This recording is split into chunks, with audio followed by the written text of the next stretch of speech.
Thank you. I'll call the meeting to order. We do have a quorum this evening. All 5 selectmen are here.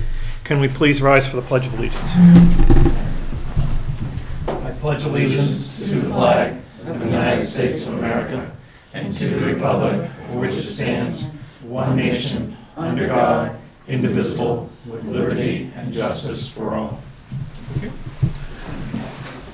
Any amendments to the agenda that you know of? Not that I know of offhand. Nobody else has anything? Okay. Public comment? How you guys doing tonight? All right. I would have been here sooner, but I've been busy the last couple. I'm just here to comment on the comment we made on the floor, on the public floor, about Runaround Pond Road and Rabbit Road, the total cost of it, the town per foot. I know that's incorrect, because I was part of this, I asked for this. There's a lot of stuff that's still not on that, and one of them is flaggers. There's no traffic control on that, price per foot. There's no erosion control on that for no foot. You know, we're talking riprap, seed, hay. That's not added into the town's going to pay for.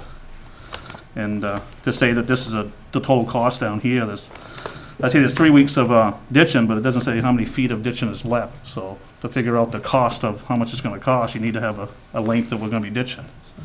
I mean, we told them that this is it. So I will answer to some of that, because I know in the $1.1 million that is listed in there, that is not just what was paid to Crooker, it's also what was paid for the flaggers. It was paid, what was paid for any of the materials. All that came out of that 1.1 million. So yes, those are included in there. So there's 5.61 that we're paying per town, per foot, the cost of town, I mean? No, it's part of the 1.1 million that was paid on the bond in the other part of it. But that 5.61, we're gonna be paying that, we're gonna be paying the flaggers again this year for the road, right? So there was obviously a small amount that we couldn't account for. I think we actually tried to make a guesstimate on it, or not. Did we try to make a guesstimate on what would be cut?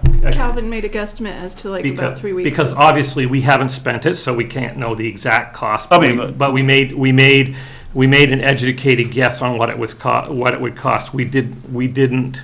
In fact, on most things, we tried to make sure we went on the high side rather than on the low side, because we didn't want to misrepresent this. the per foot, you mean, right? Yes, on the total per foot. So But it's not listed in here. All it says is excavator, dump truck, and laborer.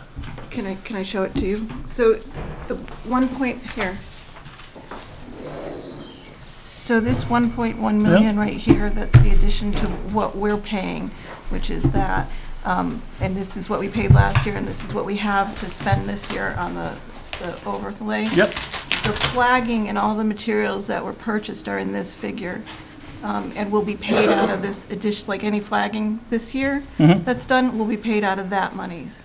So that's why it's not included in here, because But if we're gonna base, what I'm trying to say, if we're gonna base our ditching on 5.61, on any ditching on any road, future roads, it's actually gonna be more, because you're gonna have flagging and your erosion control and everything in there, right? But the flagging and erosion control I know, came on as this part of the project. bond, and that bond was, so that was roughly the $55 Yeah. per foot, so that's included in that $55 per foot. Yeah. So, and so then you add the town part on top of that, that brings you to the $61 per foot. and I can print you a breakout of. Yeah, if you would, because it wasn't on here, it's hard to determine what you guys are guessing No, on all that. And is there any, I didn't ask, which I'm not a selectman anymore, when are we getting back to Quaker Meeting House Road and finish our ditching over there to protect our investment on our pavement we put down? I don't know if you guys had that in a list, because we put all that pavement when he ditched one side. Spent a lot of money on that road. I know that was talked about. I don't know exactly what the schedule is, but I'm assuming that's one of the ones we're going to be getting back to Awesome. soon. I did ask about that myself. Todd mentioned it one time, and I said that I didn't realize it wasn't done, but after I got thinking about it, I did realize it wasn't done. It wasn't done. One side was done, and the other side wasn't, and part of that was because of other things we had to get back to, but yeah, we are, and that is on his list. Yeah, and just a little information is, Lisbon just did have a big over $1 million spent on roads over there, and they just got 4 bids from 4 contractors. And you might want to reach out, and, because the real low numbers came in. I mean, people are pretty hungry.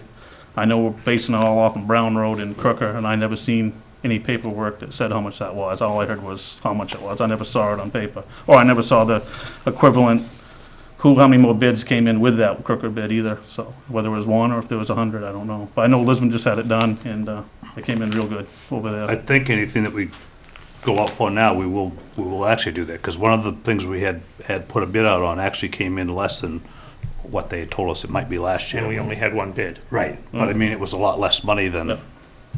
not They a get- lot, they get but a it lot was of- less money than what we thought it was gonna Yeah, be. they're sitting there, their road crew over there and the public works are they're not doing any road reconstruction. It's just cheaper to have it outsourced, so just to let you know what they're doing over there, neighboring towns. I mean, none of even like the prep work, like ditching and culverts and Nothing. stuff like that. It's We're all- not doing anything. That's so you can hold someone else accountable and say, I want it done at this date, and Yeah. we'll see it done. I think, ETTI came in low.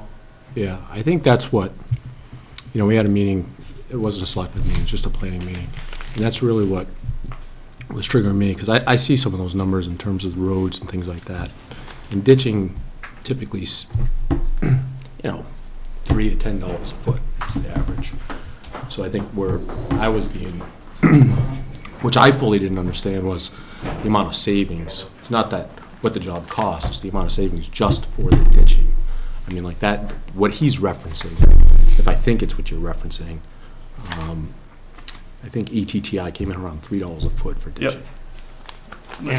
And That's cheap. it could be if we put because it was a single contractor that did everything on that, and on the Pownell project that came in at that. Yeah, the Pownell project, I just drove by, I'm not familiar with Pownell, I don't really have any, I mean, it just seems like it's a different scope of work. There's curbing out there, there's, Not on Brown Road, curbing on Brown Road? Yeah, there is. yeah. Is there? I just, Yeah, it's- the The Brown scope of Road, work seems to be a little different than what we were describing last week.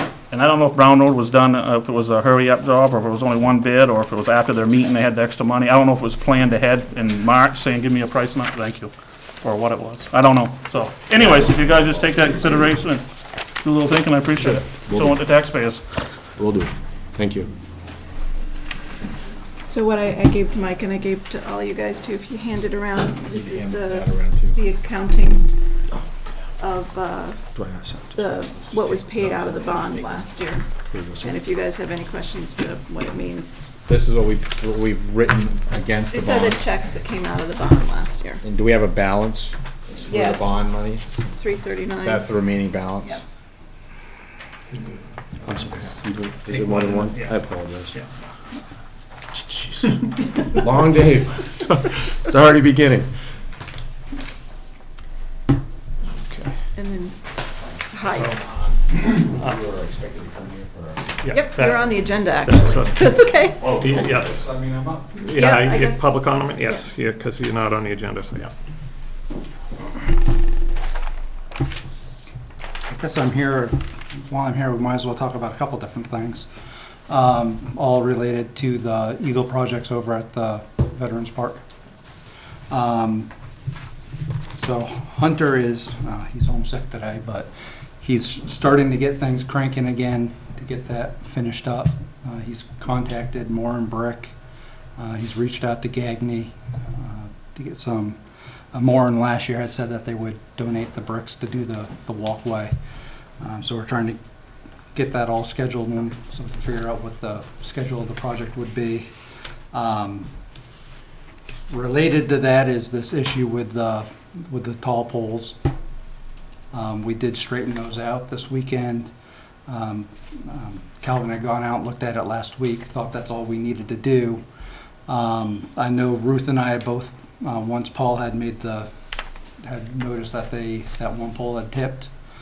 Both Ruth and I had dug looking for some details. I don't recall having a detail that showed the diameter of those. I think the diameter that Ruth found in the details and I found was about 30 inches. And I know that's not what the diameter of the concrete is out there. I think they're either 18 or 24. But they're deep. I know they go at least the 3.5 feet that was there. Your email, I think, said 24. I don't know if you had, Yeah. when you were typed it, if you actually had it with you or something, but.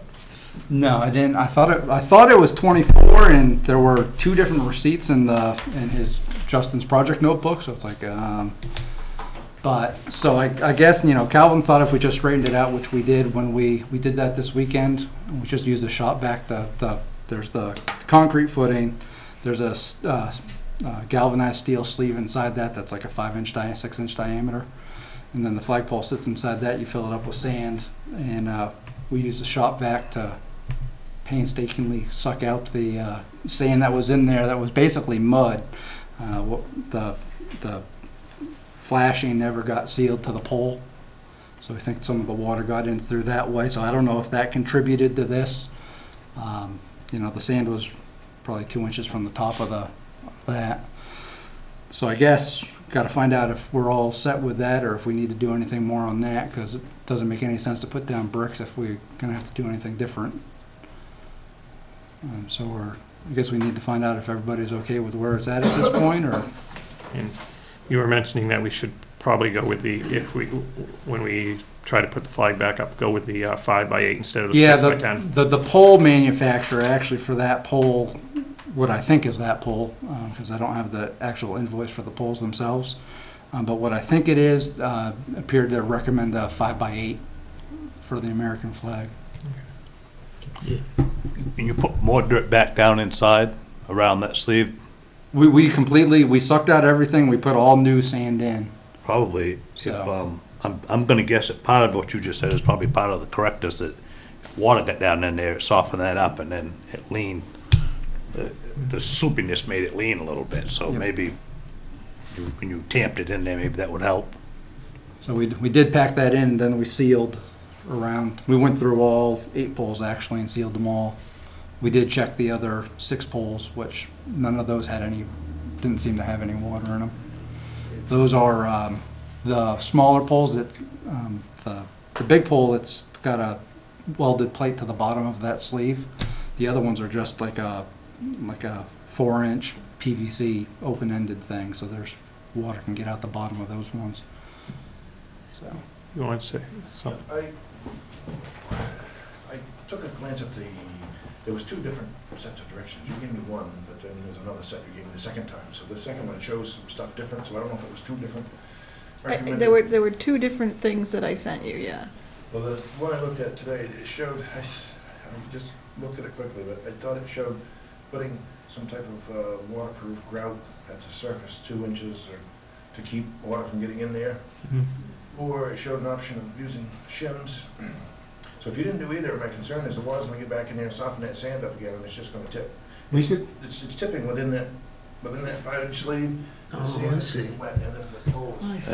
Yeah, that's what I was thinking. We could put a few inches of grout in Well, I on top thought of that. today, I if you just think glanced at that, and it showed like the top 2 or 3 inches of some waterproof grout or something. that would be real easy to do. Because I see you silicone the cap on, but Yeah. I'd really rather have the cap loose so I can see in there and see what's going on. Because my suspicion is it'll just loosen up again if you just leave that sand. We can. Do they, it might be too late now, but do they sell some shims for that? The shims, I saw the one 3 of the- points would make sense. One detail had shims on the bottom that I recall, which would have been part of the sleeve itself. I don't think these sleeves had those. They were kind of just wedges so that the pole stayed center in the bottom. But that was not my recollection of what these were. All right, well, let me look at the detail again, and maybe you and I can get together tomorrow if you want to meet over there, just so we can make sure that we do something Yep. there that's. Yep. Because I definitely want to make sure that those are. The base Set didn't tip, before. it was just within that 5-inch sleeve. It was Yeah. just- Which if you don't put something, Yeah, I can't see how that's not gonna tip again, that sand's gonna get wet. yeah, we could. Be real easy to even take the top 4 inches of sand out of that and make that all grout and. Yeah. There's not just out of curiosity, I'm sorry, I'm kind of late when it comes to That's okay. putting in flagpoles. I can't, that's one thing I can honestly say I've never done. that's. But there's not, for say, a detailed step-by-step, if we were to go to a manufacturer or Google a website of something that would give us a step-by-step process of what is the required way of putting these in? So this was an Eagle Scout project, so it Sure. was up to the Eagle Scout to find that. I'm the troop committee chair, I was the project coach on that one. When he went, he found the poles, looked for the details that were available. and we thought we had the details. What I recall seeing was we only saw something for the depth, not necessarily the diameter, which I think is why they might be smaller. Sure. And had that before, we had when the power was installed, ETTI did the power. They came out, they augured the holes for the poles for us while they were right there. And so then we had just gotten the sonotubes and put it in and had used the same for all 6, but we had gone deeper on that one. So Do they not concrete them because they needed to move a little bit, or? I believe that it is the case because the poles are going to flex some, so they want to have some flexibility in that. I've only seen the ones there's typically like maybe like a 4 or 8 inch concrete slab, and they're bolted to that slab. Yeah, these ones are not Okay. designed to be bolted down. Okay. So it just seems weird, because if that type of material, we've all done it, you put something in sand and you're moving something back and forth, no matter what you do with sand, it's going to loosen up and that thing's going to sway. Right, which might be, I think that was why the detail there was something there that showed sealing the flashing, but definitely the grout would not be, Sure. that's So we something need to that we make it can almost easily do. water, it can't penetrate that. And from what I understand from what you're saying, it wasn't the sonar tubes where the cement from that they put in the sonar tubes is giving way. That's saying solid. It's just the sleeve. It's a metal Yeah. 5-inch piece of sleeve that goes down and concrete goes around it. So this pole sets down in that sleeve, and there's probably an inch or 3/4 of an inch all the way around it, and you put sand in that.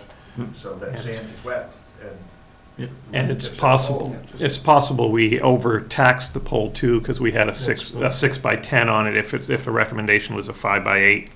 That's what I'd be. Looked nice on it, I'll give you that. It's got to have something solid at the top to keep that from. Because if the other ones, I think whenever, even if it's water impenetrable, which is, it's pretty hard to do. Eventually, water's going to seek its way in there.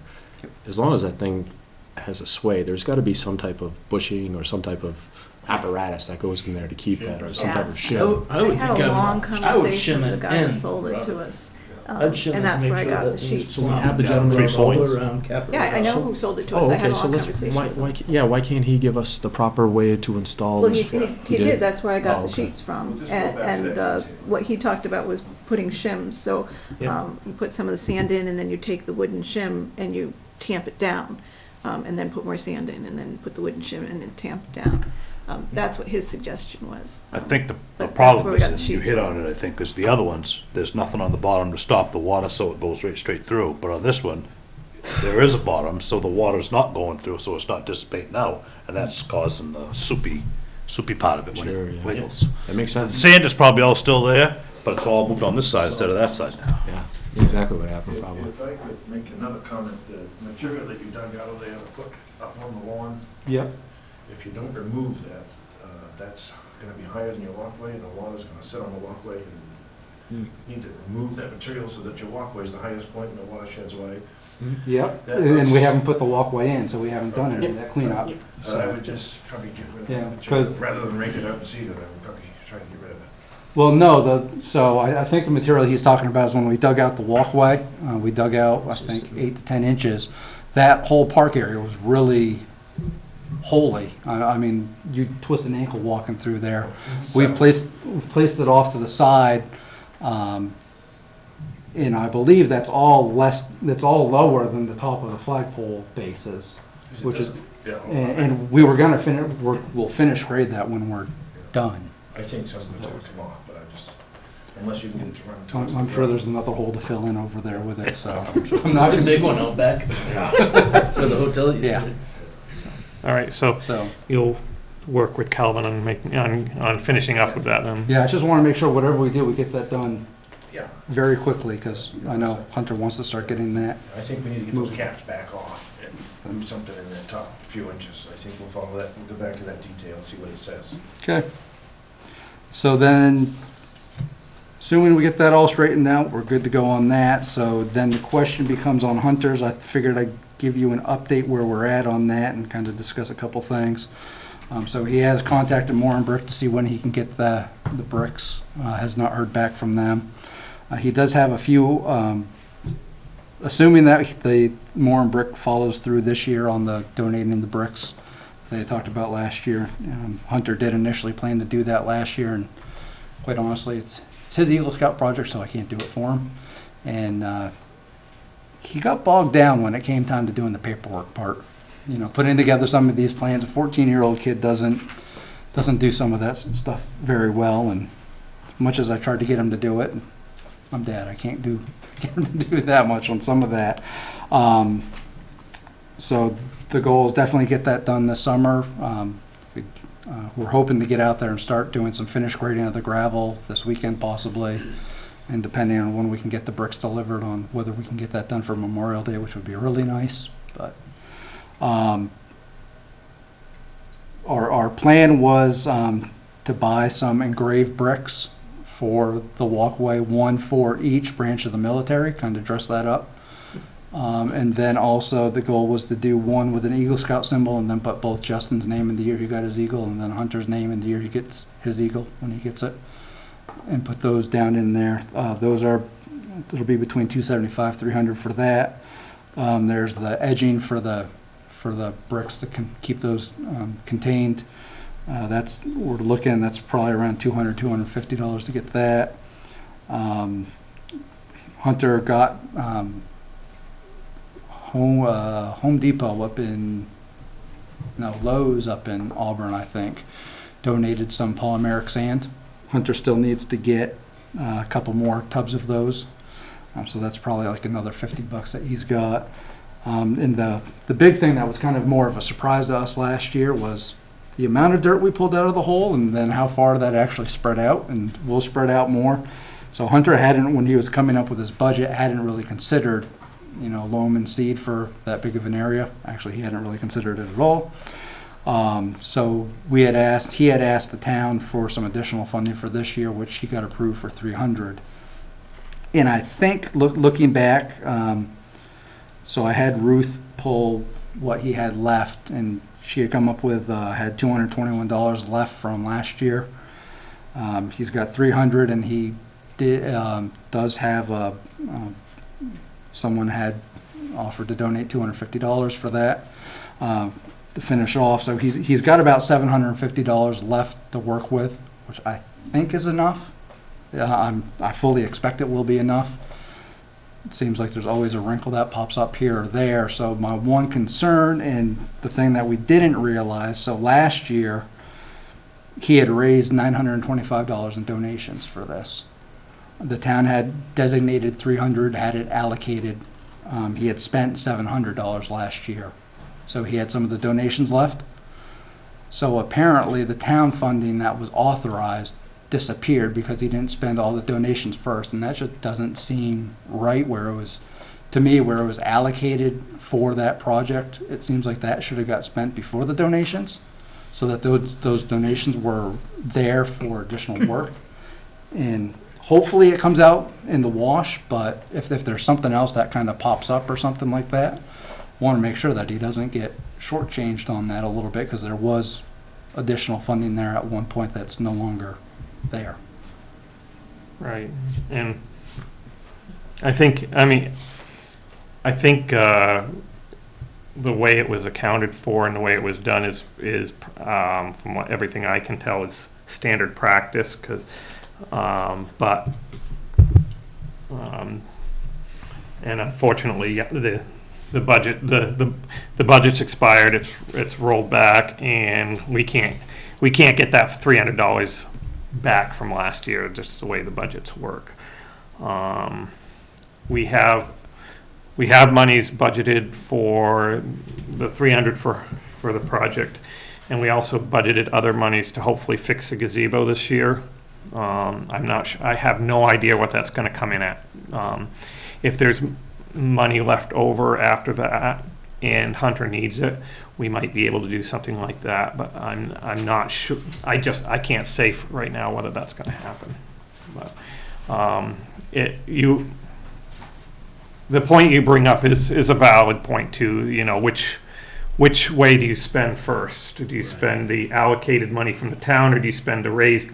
And the one issue with spending the allocated money from the town first and then go to the raise money. If you finish the project and you have leftover raise money, what do you do with it? Extra landscaping. But, I mean, you probably can find something, but it's one of those questions that we actually have to ask, because we have to divest ourselves of it. It has to go towards that, because that's what it was donated for, and The town collected the donated money? we held on, we held on to it Yes. in a special fund. So the way this works from the Boy Scouts of America perspective is the project is fully owned by the beneficiary. So where this is a project that is for the town of Durham, the town of Durham owns the project, he raises the money for the project, the town keeps that money. Any materials that are left over are theoretically property of the town. So we're looking at maybe a quarter yard of extra gravel there. That's probably just gonna end up on Ferry Road when we're done. So we can take that off your budget, Calvin. And Wasn't it, dude? How does that work for the dollars? So if you, So- let's say Hunter raised 1,000 and the town gives 1,300 and the project comes in at 800, what does the town do with that difference of money? Well, and that was part of the reason that we spent from the donations Right. first, because I get it. Yeah, I get that. so between the 800 and 1,000, if you spend 800 and you spend it from the donated funds, that extra 200, you've got to basically, you need to find a way to Spend it on that spend it on the project, so you maybe expand the scope of your project, or you do something like that. And the extra 300 doesn't have to get spent, because it was allocated by the town, and it just goes, it Back into returns the- back into, yeah. Into undesignated So in a funds. sense, people may accidentally be really funding something for the town that's not this gentleman's project. no, all those funds would get used So all the on funds that. will get You would used. expand- I guess that's my question. Yeah, 100% of the whether or funds are not- gonna get used on that project. Whether they add a couple Okay. plants or Or go back something. to undesignated. Well, You I expand mean- the scope of the project. Right. What's the ballpark of what he may or may not be short? Right now, it looks like with the extra donation for this year, he's got the 750, and it, best guess that I can come up with, we're gonna be right around $700, give or take for expenditures. Oh, so. Okay, so you're So- $50 to the good, is that what you're saying? At Very- this point in time. At this point in time, that is my best guess, but my Okay. best guesses have a habit of not being as good as I'd like them to be. You're just talking about sand, you had to have polymeric sand, Yeah, do you include that? yeah, that is included in, Okay. yeah, so. So, I mean, we're talking $100 or something? Yeah, we're, hopefully we're talking that we're in the black completely Yeah. and do something maybe a I- little bit I more, think- but. I mean, you're talking $100. I know some of the people that have donated to your project, and Yep. I'm pretty sure we're gonna make sure Hunter gets his job done. Me too, but, Um, obviously, well, he's committed to getting this Yeah, done well, regardless, but. Yeah, Yeah. I mean, I don't know if the town, it's tough for the town, it's 2 different budget years, but I think the volunteers that you guys have collected over there, I think will lend a hand if need be. Can't guarantee that, obviously, but I'm Right. pretty sure they will. You know, that- With that's the just- kind of money you're talking, I think we can get it done. I'm hopeful that we don't have to go to that point, but it's just, when, as I mentioned, he's 14, so. Yeah. So, we had kind of come up with the budget, and for him to have to go back through and say, oh darn, I don't have enough money to get this done, and then have to kind of put down what he's working on, and then go find more money, and then, it's harder on, I think it's easier for the road department or the fire department to say, yep, we need, follow within those rules when you're a teenager. It's definitely a little bit less expected that the money that you thought you had isn't actually there. I gotta say, he did pretty well, really. Yeah. If he's only at $50 off. He's doing pretty well, Did too. good for a That's 14-year-old. There is an opening on the budget committee. Yeah. I'll tell you what, I'll join the budget committee if you take over baseball, I was talking about Hunter, parade, actually. and Boy Scouts. How's that? I was talking about Hunter. I think your son's doing a great job, man. thank you. And I got to reply back to Justin's email, but I just wasn't, I would have liked to have attended his Eagle ceremony, but things. Yep. And It was congratulate him on it. Yeah. Thank you. Okay. Thanks. Okay, I'm going to skip 6 right now and go to 7A, the scholarship award presentation.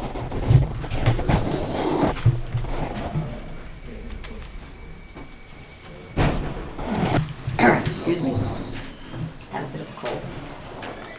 On behalf of the Scholarship Committee and the Board of Selectmen, I'm pleased to present you with the 2017 Town Term Scholarship Award in the amount of $1,000.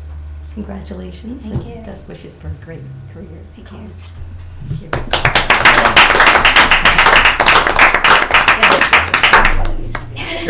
Congratulations, and our apologies on missing that you were there at the town Yeah. meeting. Little town meeting experience for me. That's good. Thank you very much. Thank you. Take care. Congratulations. Okay, back to the consent agenda. Just had a question, a Yep. procedural question. Yep. If there's something on the consent agenda that we just want to ask a question about because we don't really know what it's about, do we have to move to have it come off the consent agenda to discuss it, or? You can ask a question about it, and then if you want it removed for a separate vote or something like that, you can do that later, but you can ask a question. No, I'm just, so in that case, I'm curious about some background on the School District 9 D Durham Leisure Center land, just like, what's the backstory on So, that? you know where Durham Leisure Center is, right? Yes, I do, yeah. You know where the old road is? It actually connects over to Ross Road. There's, right next to it, there's right next. Does? Ross Road over by Quicker. Yeah. Like it runs up along the power lines? Yeah, it used to I would've be a never saw town that. road there. And just right next to the Leisure Center property, there was a very tiny piece of property there that had a schoolhouse on it. Okay. I'm not sure when the schoolhouse was discontinued, but it was definitely over 50 years ago, and probably over 60 years ago. But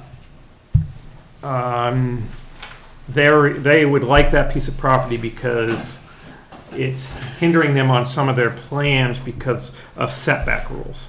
And it's a very tiny piece. It's like 30 So it was, square feet. They weren't very big. it was thought it was. 30 square feet? It's very tiny. Yeah, it's very small. It was, Like 3 it by was 10, thought that's it what was we're a town-owned little piece bigger of than property, and It's not I that still, small. I question what, so they're talking about School District 9.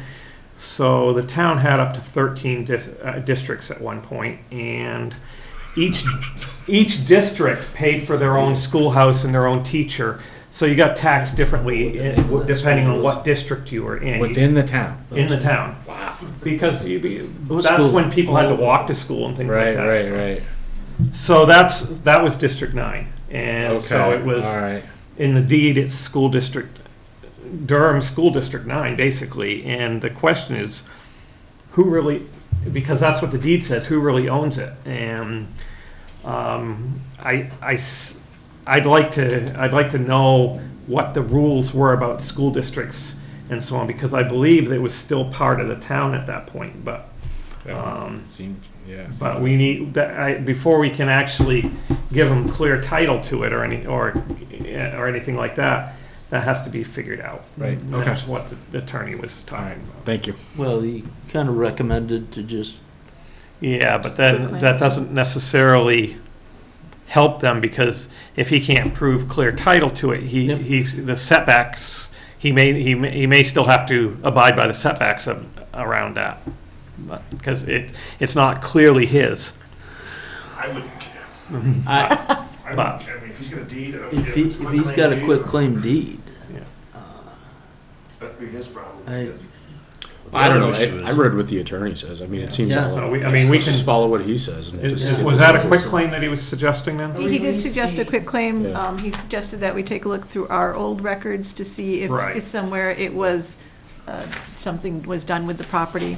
I haven't had a chance to ask Shannon to do that yet. It would be nice to know when that was discontinued, because you'll probably find Right. find your information on Maybe it. someone would blow. Remember crooked, Discontinued before I got here. if I remember correctly, somebody had used it for somewhat of a small dumping area. Yep. And there's some metals and some other things on there. And Yep. so either we gotta clean it or he was willing to if we let him move forward with it, so. Seems like a no-brainer to me. Yeah, it does, actually. If that's the case, do you want to remove it and actually do a vote on this, so that we do a quick claim deed? We can remove it from there, and I just read that this afternoon. Is that essentially what the attorney, I'm assuming that's our attorney that's advising us to do that? yes, that was one of the The suggestions. release, he's calling it a Pretty sure that's what release they deed. said. Yeah. Yeah, just a release of the, yeah, So is there a difference between a release deed and a quick claim deed? No. Okay. Well, he says, he's making that recommendation if none of the information is found that he So talks maybe about in we- the paragraph before. Right. Yeah, the only issue with that is as the longer we hold on to this, the longer before they can do anything either. Yep. And if we could do the quick claim and then do the research after and so on, then if we found that it was actually the towns, it would be much easier for them to prove that, yes, this happened, and they could probably file for a warranty deed at that point. I would have no problem making that motion based on the council's Okay, direction. so we'll pull the, Yeah, we gotta pull it off the. we'll pull that off the consent agenda and we'll add it to the other. Okay. Just note on the consent agenda that there are, the pay rates for the select board and animal control that were voted in at town meeting are on there, and we actually have an ACO report. Okay. Okay. I'll take a motion on the consent agenda as amended. I move that we accept the consent agenda as presented, as amended, sorry. Second? Discussion? All in favor? Motion carries. So before we forget about it, under action and discussion items, the property next to the Durham Leisure Center, that used to be the old school. What would we like to do with it? I would make a motion that we follow the town's council recommendation and quit claim this. Second. Discussion? All in favor? Motion carries. Absolve us from any more liability on it. Yeah. Getting matters. Next up is acting on assigning liaisons. Last week at our workshop, we discussed having each member of the board be appointed as a liaison to a different department or set of committees. And so we have 3 departments, the office, the fire, and the public works. And we have kind of 2 sets of committees that kind of break out pretty nicely. We've got the Planning Board, Appeals Board, and Comprehensive Plan Committee. And then we have the Historic District Commission, the Eureka Center, the Historical Society, which is not actually a committee, but it would be good to have somebody in communication with them. There's a historic district commission and a historic So, society. the Historic Those are two different Society things. is kind of in charge of all the historic items up at the Union Church, and the Historic District Commission is in charge of enforcing the rules within the historic district. Okay.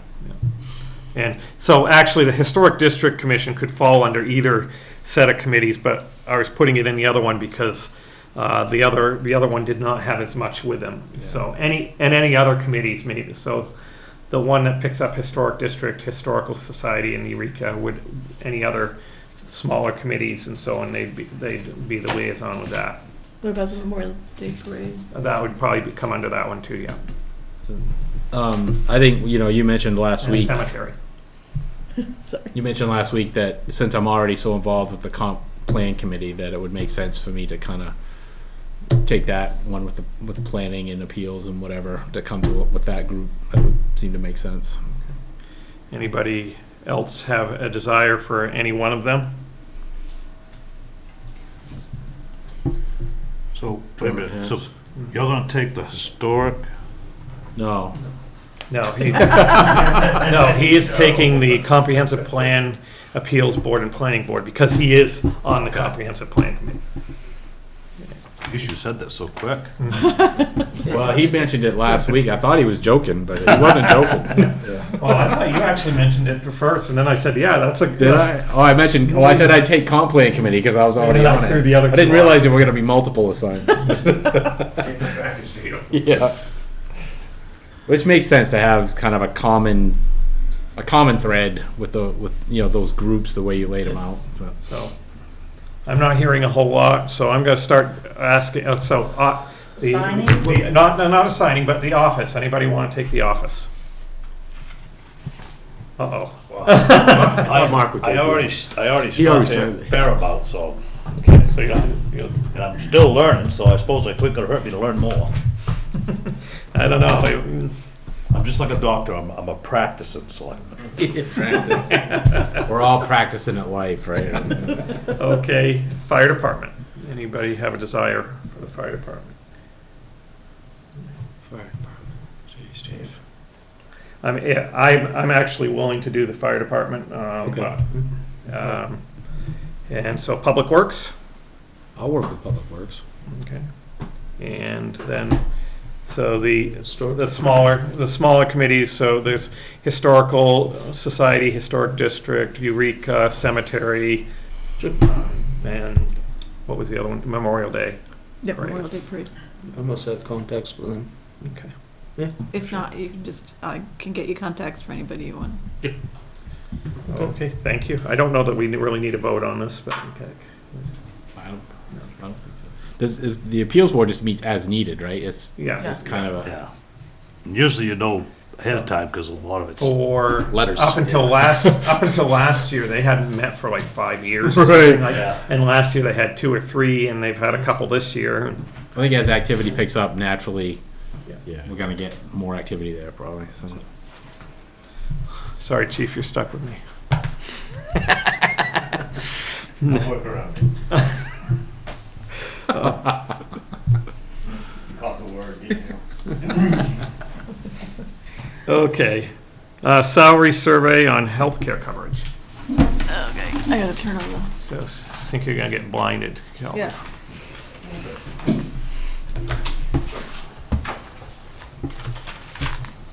I don't know if I'm getting old or what. I can't read this, couldn't read that PowerPoint print. No. That's okay. She's, I figured when I saw it was in PowerPoint format that you'd be presenting. Yeah. Come on.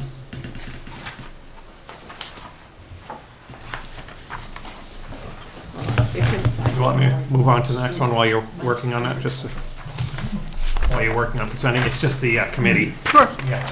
Okay, so D, Historic District Commission. We have a resignation of a member on the Historic District Commission. Richard Hodges has submitted his resignation as he is moving out of town. And they are asking that Anita Sellers be moved up to the full membership. So we have alternate members and we have full members, and Anita Sellers is currently an alternate member. So I would move that we regretfully accept the resignation of Richard Hodges and move to accept Anita Sellers as a full member of the Historic District Commission. I'll second that. Okay. Any discussion? All in Who was the favor? second on that? I was. Kevin. All right, what am I doing wrong? All in favor? Okay, motion carries. Thank you. Kevin, you got any ideas? What are you trying to do? I'm trying to make it full You want to get him? Oh, this says you're in presentation mode. display. Are you wirelessly connecting to that? Yeah, Oh. it worked before. Yeah, you got like an extra thing up there. So when you hit the presentation mode button, it kicks you into Oh, it's got something to do with your setup. You're set up on your computer here. You're set to duplicate your screen Oops. rather than to be two separate. Well, there's that. Overloaded. Usually, there's a way you can go into your monitor or display properties, and there's an option for: do you want to purely replicate your display, or do you want to? Make it work, please. Oh, gee, I am not an IT. Yeah, or Let's see. now. There's Because our RFP has not come back yet.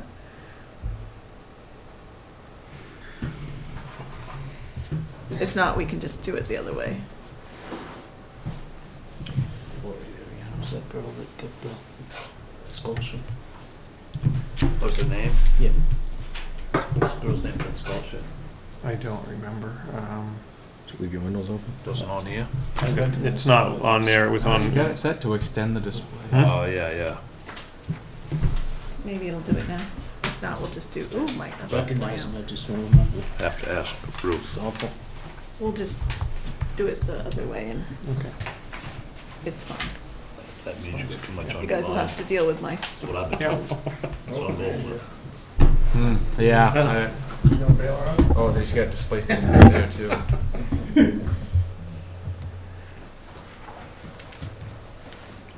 there we go. You figured it out. See, all you had to do was walk in here. All of a sudden. It's the connectivity. Magic touch. As soon as you click enough buttons, it'll work. I know. All right, so all this information comes directly off of the salary survey that MMA puts out. They put out a pretty recent one back in 2016. They asked for all the input online. It was one of the first times that they've ever done that. So these slides will tell you how many of the communities responded as well as what the thing is. So the first thing I did is I narrowed it to a population of 3,000 to 5,000, which is 1,000 up and 1,000 down from where we are. And a valuation of 200,000 to 500,000. Our valuation is about 330. Oh, 330. I was gonna say around 350 or something like that. So it's right somewhere in the middle. So of the 21 communities who responded who are within that filter, 95% offer health insurance to single people as a single. 86% offer life insurance. 86% offer short-term disability, which we do offer, but the employee pays for it. 86% offer health insurance to the family. 71% offer dental insurance to both the family and single. Long-term disability, 38%. The reason that's gray is because we don't offer that.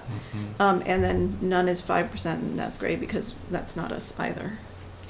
Who offered? What is none? We offer none. Offer no benefits no at benefits, all. yeah. Oh No wow. health Okay. benefits. 5%. Well, yeah, I Out of assume that, 21, so I assume that those are part-time employees. that's That's one. why there's no, It's one out of 21 responses. That's right. So out of 14 responses of this same group, 79% offer a buyout option, which is a cash benefit instead of paying. And we do offer that. What is it? It's $100 a month $100 a month. is what we give to somebody who can prove that they have insurance. They have to prove that they have insurance. And the pre-tax premium plan, which 57%, I'm not really clear on what that is. And we don't offer a flexible spending account, and 29% of the communities in this group do. This is still the same group. So this is the health insurance premium paid by the employer. So this is how much of the premium is paid by the employer for single. Out of 20 responses, we are actually in the lowest 5%. So the medium, you can see that 50% of the responses, they pay 100% for the single employee, and then it goes on up to 75, and so where are we? see that 80% down with the dot? That's Yeah, us. That's us. And that'll probably, when we get to one of the next ones, that'll show why we're down that low. Okay.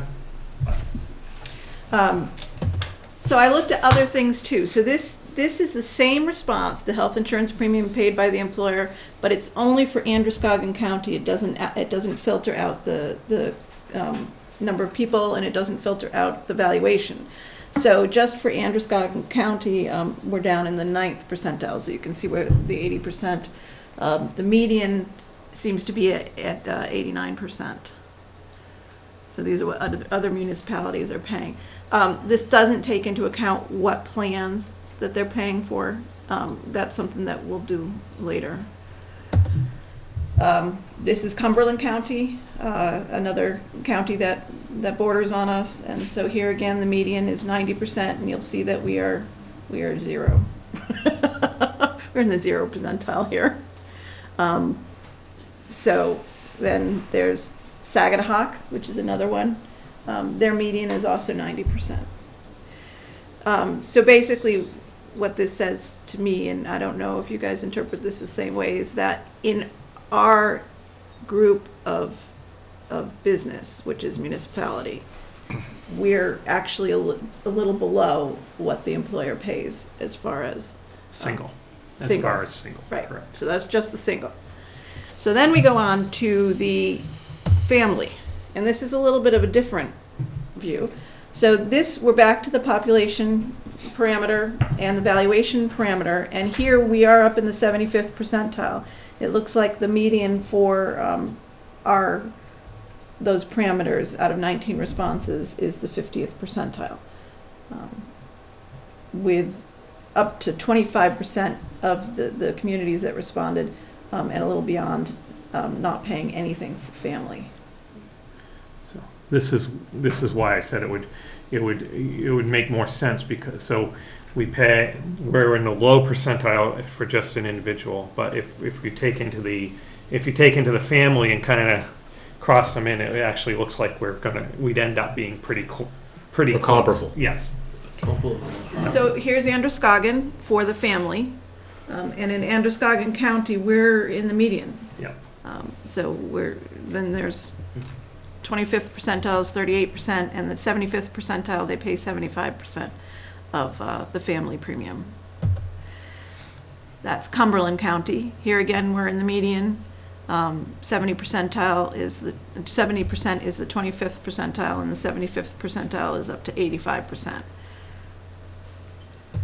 And then this is Sagadahoc. So here we're kind of on a weird curve.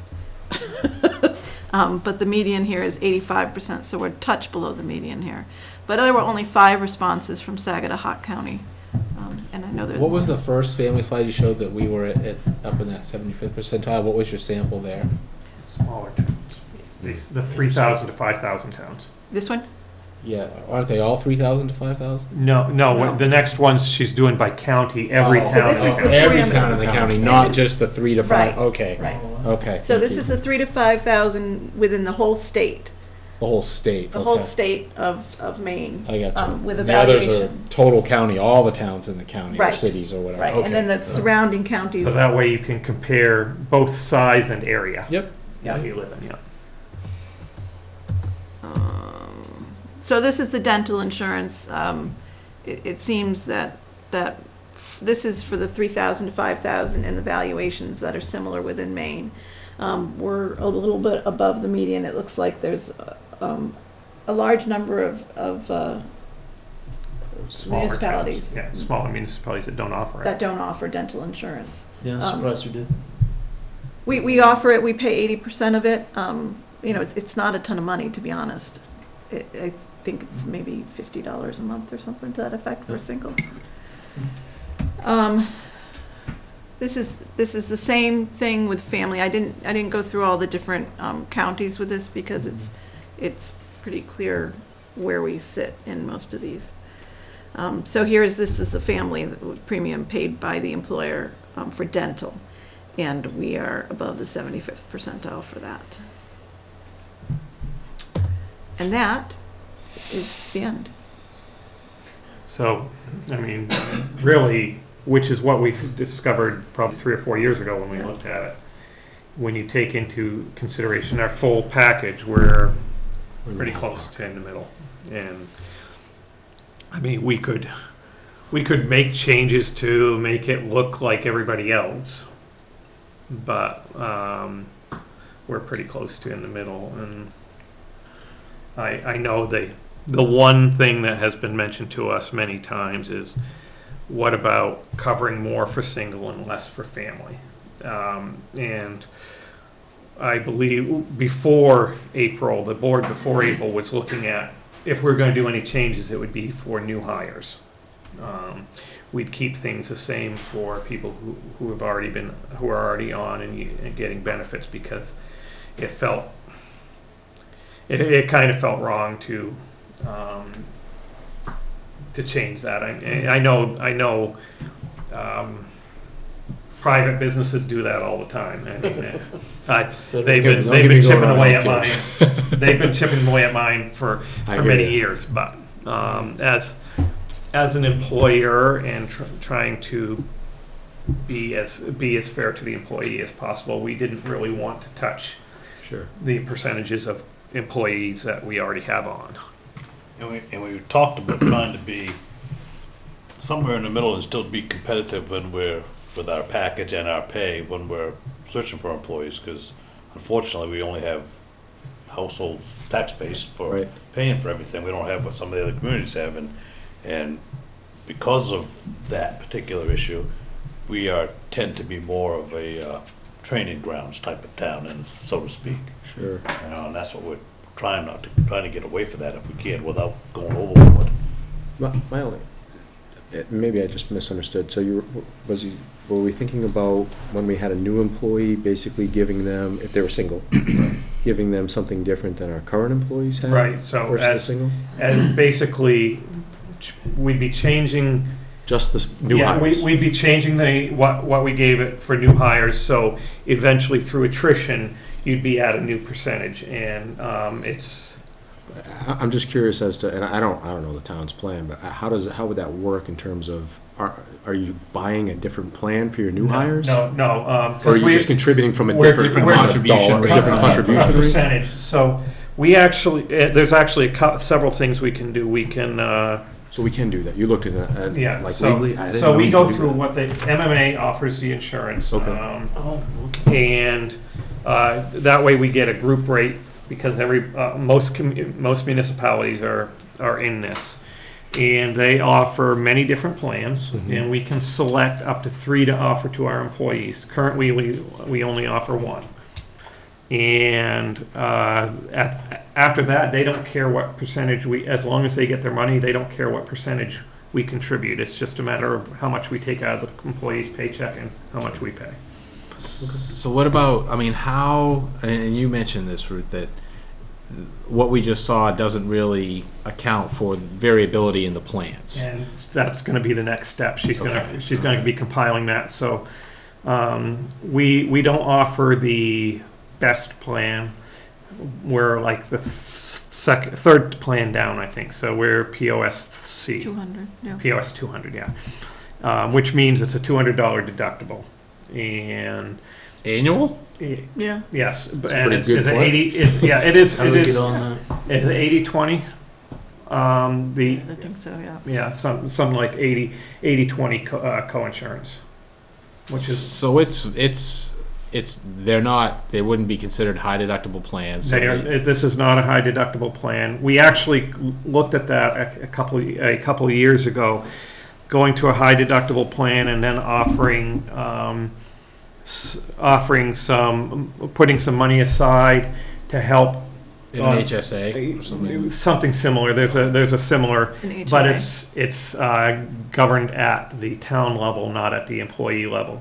And we found that the surcharges and everything else that went with this, it ended up hardly. It would have taken a year or two to realize any savings, and what savings we realized would have been very minimal. So It's an economies of scale type of thing. A lot of communities that have more employees have done this switching over to the HRA, going to a lower plan, still giving them the coverage so that they don't have to pay a lot out of pocket. But if you don't use the service, then the money stays in that pool, the HRA. But because we're a pretty small community and we don't have a ton of employees, we only have, 8 or 9 employees that are on health insurance. The economy of scale is it gone. becomes very variable. So one year, if you had 4 employees that needed a lot of health care, you might drain down that fund, and you'd have to replenish it and so on, and how much you'd have to put in policies, how much you allow some individual employee to draw off of it and things like that. And it ended up being, it would probably have been more of a headache than now, obviously, much more headache. And the saving, there was not a lot of savings. Even going to a super high, I forget what the highest deductible they offer. Was it 3,000 or 5,000? 3,000. 3,000. And even going to that, if you tried to cover half of or tried to make it so the employee did not have to pay much more than they're paying today, there wasn't much in savings. How many single, maybe I missed it, how many single employees do we have? How many do we have on single plans right now? 2, 3, 3, I think. And then how many on family then? 5, since we have 8 employees. Chief, are you single or are you? Single. You're single, so that's 4 on single. I know you're single. So I'm single too. so it's Okay, we all go round and So it's probably 4 and 4. something like that, yeah. So it's a 50-50 mix, sounds like, Right now- pretty right much? now, yeah. Yeah. Okay. And one of the, I mean, you as a business owner know how much it costs. For a family plan, it costs the town, I think, somewhere around $16,000 to $17,000 a person. Mm. For a single, it's 8 to 9. There's $9,000 that includes my dental in the Okay. line, so $9,071 is my insurance line. And that's why it's targeted. I mean, the budget committee wants us to look at it every year almost, and it, because it is it's a large expense, and when you, especially when you add more, if you're adding more employees, which is why we wanted to look at it for newer employees. Does it make sense to change what we have?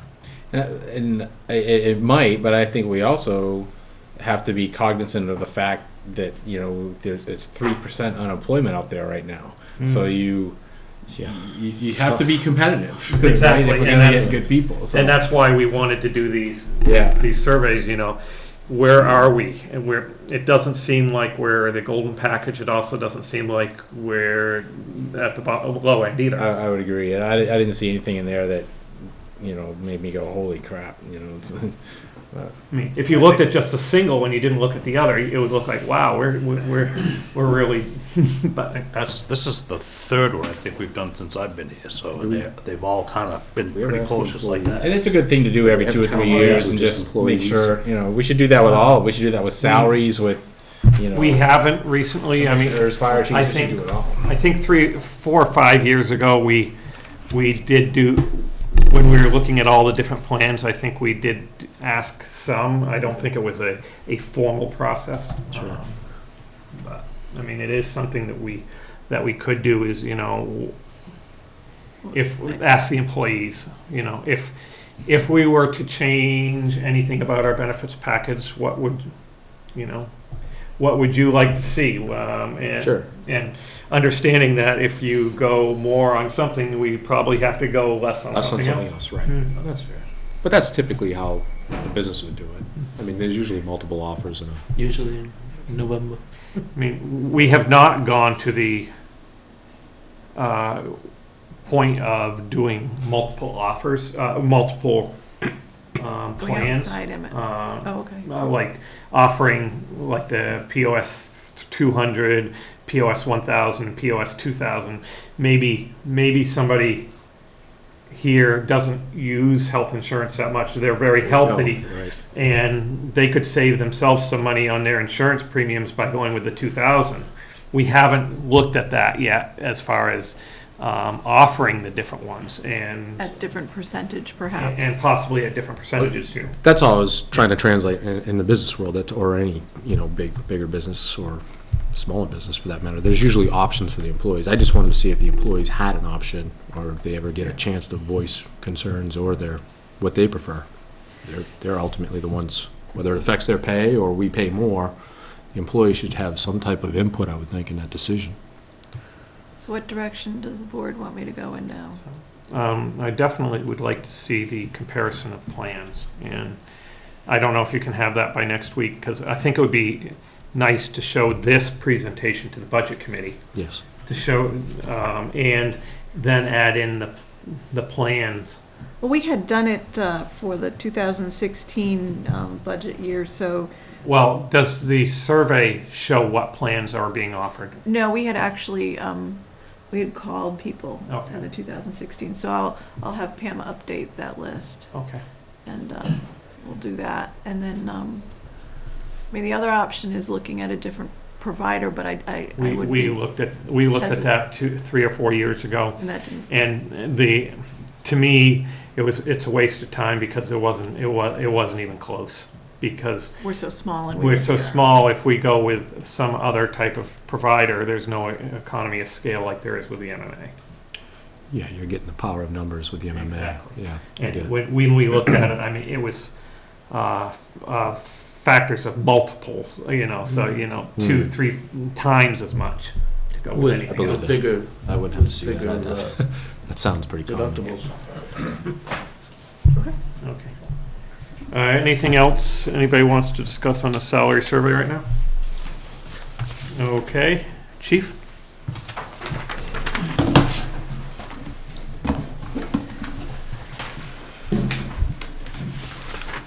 Didn't get a chance to look at the email. Did you guys get a copy of the report? yep.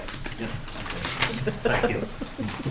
Just tonight, I though. figured you took good care of me, but I didn't know for sure. He just sent them to me tonight, so. Oh, well, there's that. Yeah, well, starting off at the apparatus committee, we have another one scheduled for May 8th. We met last month, the second Monday actually of last month, and we started the conversation about the outcome of town meeting, and a lot of the conversation about trying to consolidate or reduce the number of apparatus and stuff like that. And also the rescue, because the rescue actually in the apparatus replacement plan is scheduled for replacement in 19, which means this is the year we need to start planning to make recommendations. But anyways, probably the rescue, we really didn't come to a conclusion in regard to how we were going to map it out and lay it out. I assume we'd probably use a similar format to what we have used. Probably the only difference being that we'd try to be specific, actually come up with a specific price tag and a specific rescue as a recommendation. The consolidation or reduction in apparatus, we went back and forth on that. I actually put together our response guidelines, list the responses and what apparatus you utilize. Well, I took the apparatus off. And first we analyzed, well, these are the services that we think the town probably expects and that we think we should continue to provide. And once we went through that list, it didn't change. I gave them a list with the apparatus and said, well, okay, now the next thing is, what can we do for shifting equipment around, and what can we do to reduce apparatus or change the way the equipment is assigned to apparatus? And we came up with a couple of concepts, but both of them lead to changing out other apparatus and making them larger, more expensive apparatus. Haven't finished, and I'm not ready to make a recommendation on that yet, but everything right now points to either we'd have to do away or reduce some of the services we provide, or we'd have to consolidate two into a larger, more expensive apparatus. And there's probably in the end, there's about 2 ways we could go, and neither one of them are exceptionally good for a rural community, at least in our opinion. They both larger apparatus. If you think about our driveways in town and everything, we're pushing the button with some of the apparatus we have already. So, anyways, we have the next meeting May 8th. We're going to continue the discussion on it. And hopefully by the end of the month, they'll have a recommendation or where we're at, or what the apparatus committee is at. Probably at that time, I'll give you the same packet so you can see the process we went through. It'd probably be beneficial to be able to see, especially if you if you do it is you flip through it. See services, yeah, these are what I expect for services, and then see apparatus assignment to coincide with those services that are provided. I did it that way so we wouldn't focus on the apparatus, we'd focus first on what we should or shouldn't provide. Could you make sure I know when I see this one, and unfortunately, I'm out of town and won't be able to make that one, but I would like to know when the apparatus committee meets. Yeah, the apparatus committee meetings, more than likely, what we discussed at our meeting, we haven't set it in stone yet, is we're probably gonna go with the second Monday of every month, at least initially. Yep. Because where we need to look at the rescue, we need to figure out what to do in regard to the fire apparatus, engine 22, and things like that. We'll probably meet every month, once a month. Gives people ample time, especially as busy as things are, gives them ample time to maybe do some research, ask some questions, and come back together. As it is, I already drag them over there at least 3 or 4 times a month without any emergency responses. So Thursdays, they're going to be our representative pretty much any Thursday. There's something going on there. Okay. The only time there isn't is if it's the 5th Thursday. You're pretty safe to just show up on a Thursday. I know you often do training and stuff on Thursdays. Do you have meetings as well? The first Thursday, this coming Thursday, is equipment checks. Second Thursday of the month is monthly meeting, incorporation meeting. And then the third Thursday, even months, is officers meeting. Odd months, it's training, and the fourth Thursday is always the training. And then Tuesday nights are first and third Tuesday nights are explorers meeting. Does that mean I can get out of this meeting to go Yes. there? Yeah. Once we fall into the cycle, they line up for a while sometimes. Yeah, what I can do is make it a point that we put out a monthly calendar. This month, June will be coming out in another week, so I'll make it a point if you want to forward you the calendar. I can forward it to Ruth, and if she wants, you can share it over. Because in all honesty, you may be our liaison, and I don't know if you caught what I said, but I said I'll work around that.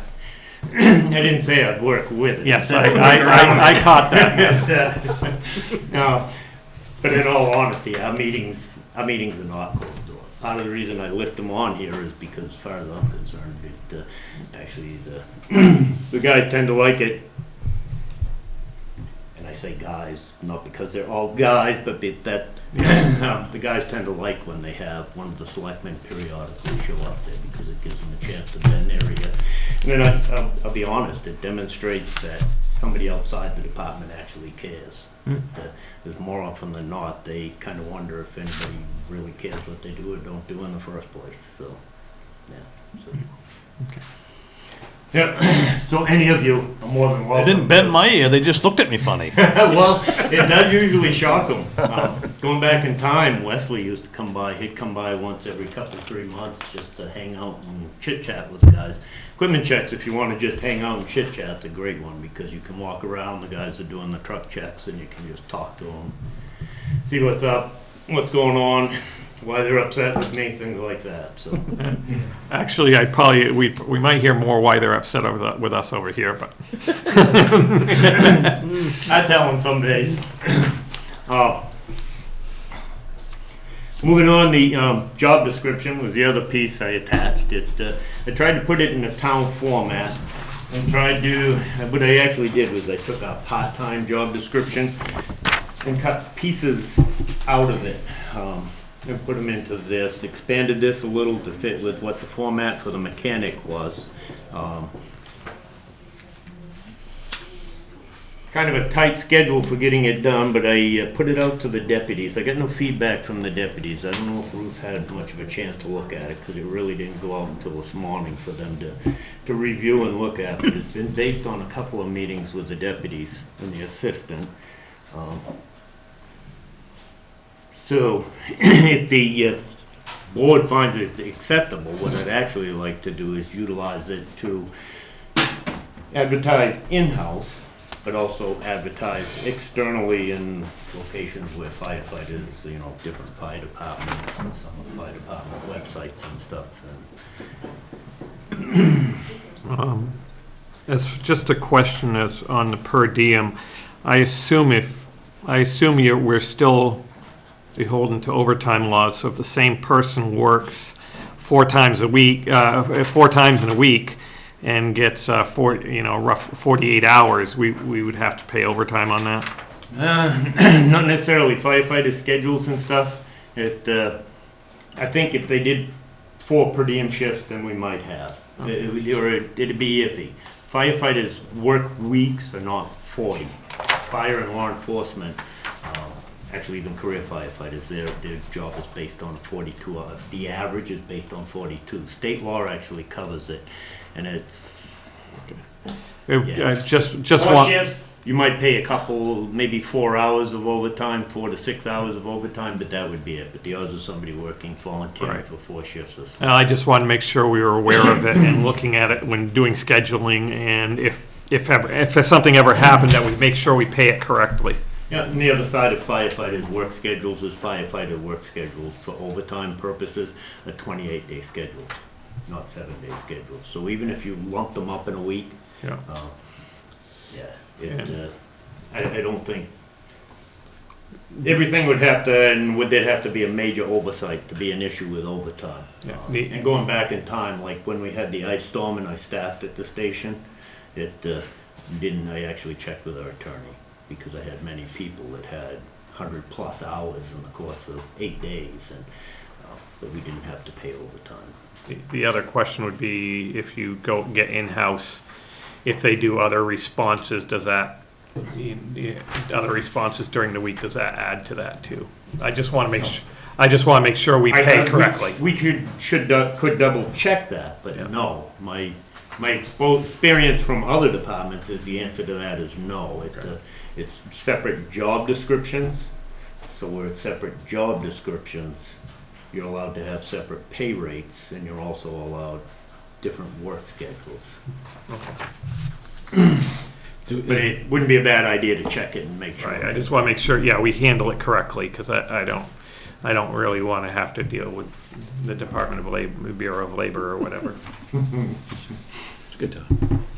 Is there any, does the town have any sort of review process whenever we create a new job description? Like, do we ask somebody at GP Cog to look at it, or the attorney, or anything like that? We often do send it to the attorney. I don't know that this one has been, but we in the past, we have sent it to the attorney to look That over. would seem like prudent. I mean, nothing's jumping out at me like that I'm concerned about, but I just, typically with a job description, it's good practice to Yeah. have somebody as a professional in the area looking at it. But Chief, is that realistic though, that, let me rephrase that starting of 13, can you really get somebody to fill this job? Is that even a real, Yeah. is that possible, really? Today's, Yeah. I can really get people to put pepperoni on a sandwich for $13 an hour, huh? I mean, I'm just curious, that just seems light to me, I mean. Yeah, well, in all honesty, I personally think I think the price tags are way out of whack.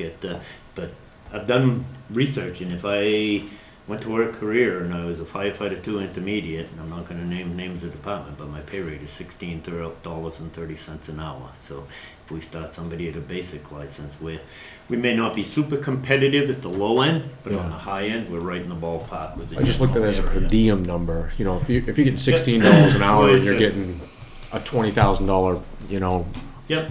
Actually, Insurance that's package, looking et at cetera. per diem. The 1630 was full-time, but my research on the high end, which would be firefighter 1 paramedic or firefighter 2 paramedic, would be the 18, if we do the scale that way. And based on that, there's like 2 towns in the immediate area, and much like the insurance survey we just looked at.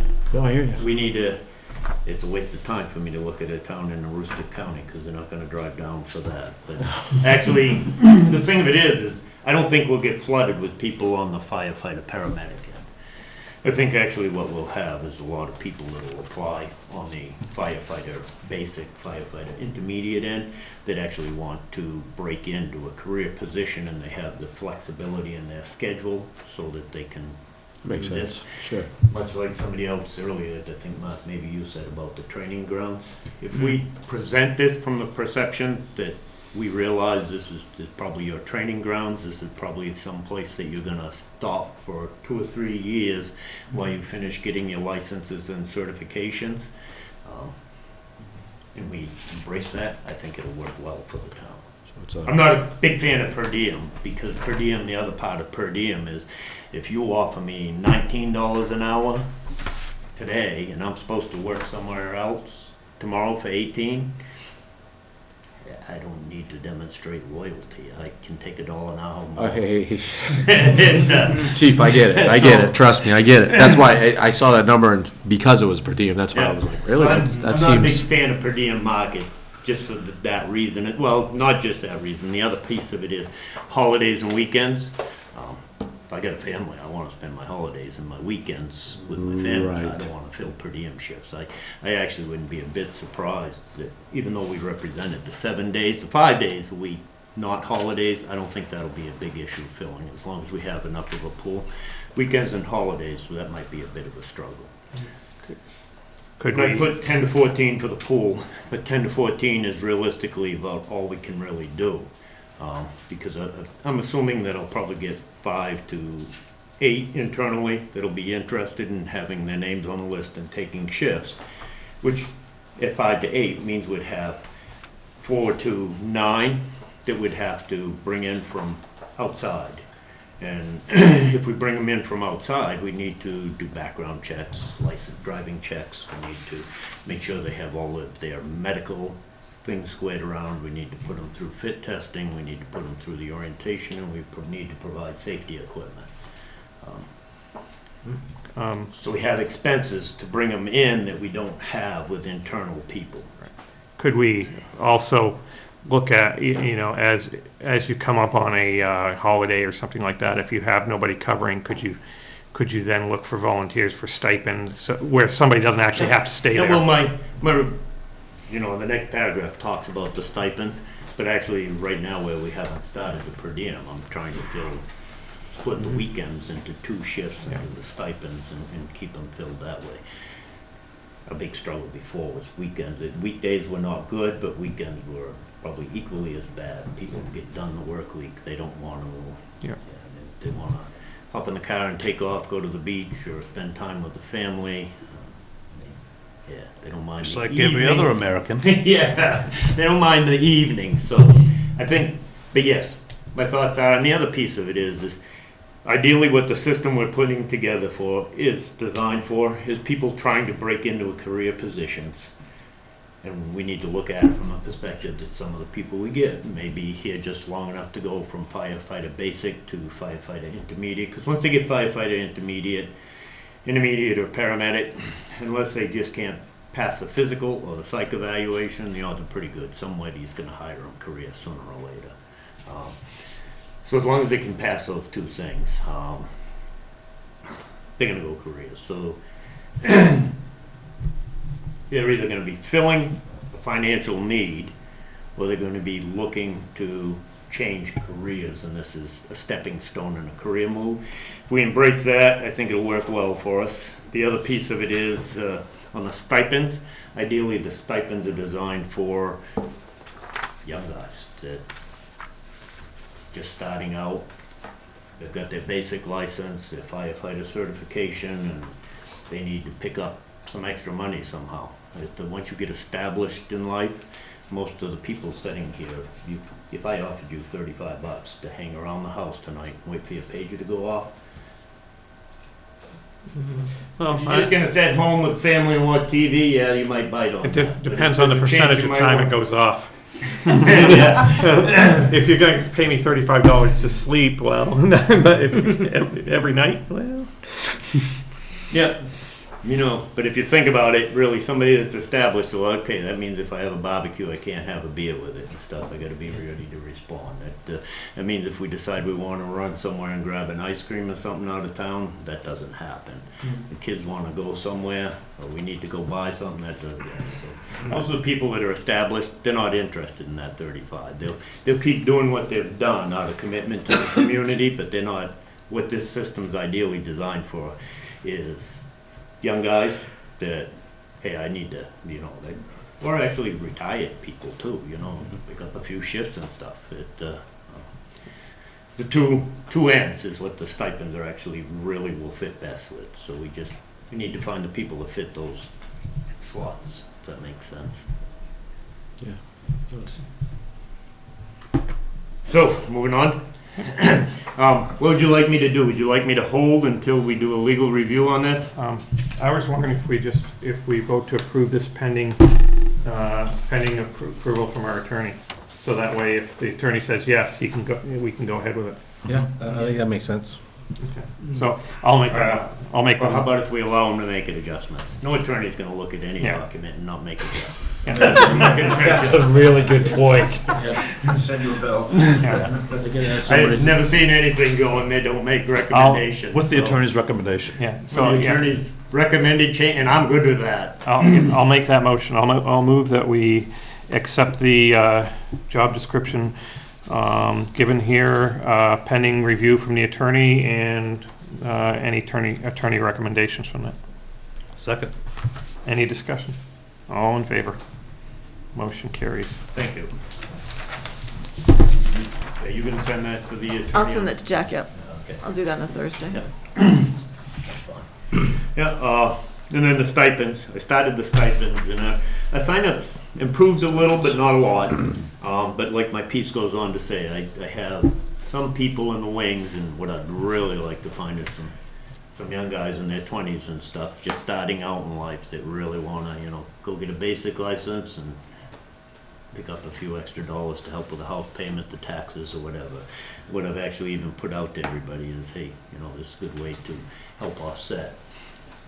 You talked, maybe it was your workshop or one of the previous meetings, about some of the tax incentives and stuff like that for seniors. Mm-hmm. But a lot of communities actually do it for firefighters or EMS providers. But to me, what I looked at is, and what I told the guys is, well, hey, if you pick up these shifts, it's kind of like an incentive going against your taxes. At least it'll help reduce. You can't pay your taxes off this way, but it'll help reduce that overall tax bill. And we have that option that they can actually apply it to their, Yeah, I can tell, because they don't get the...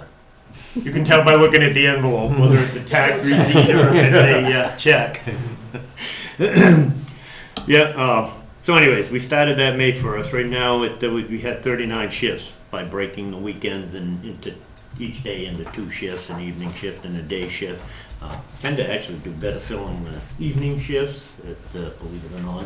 You would have thought the days would have been easier to fill, but the evenings were easier to fill. But most of what I have open are Friday, Saturday, or Sunday, weekend stuff.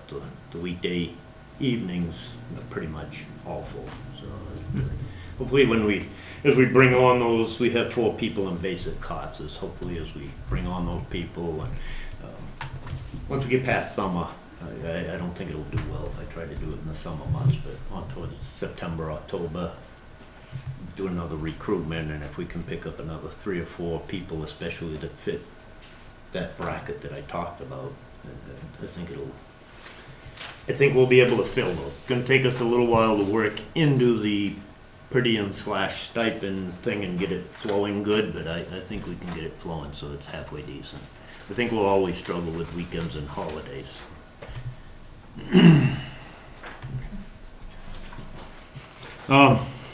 The fire officer class this Saturday, they're looking forward to this Saturday. It's finally the finish line, the fire officer class. There's still 7 of them in it, and from helped, I've actually instructed 3 of them when the other instructor's not available.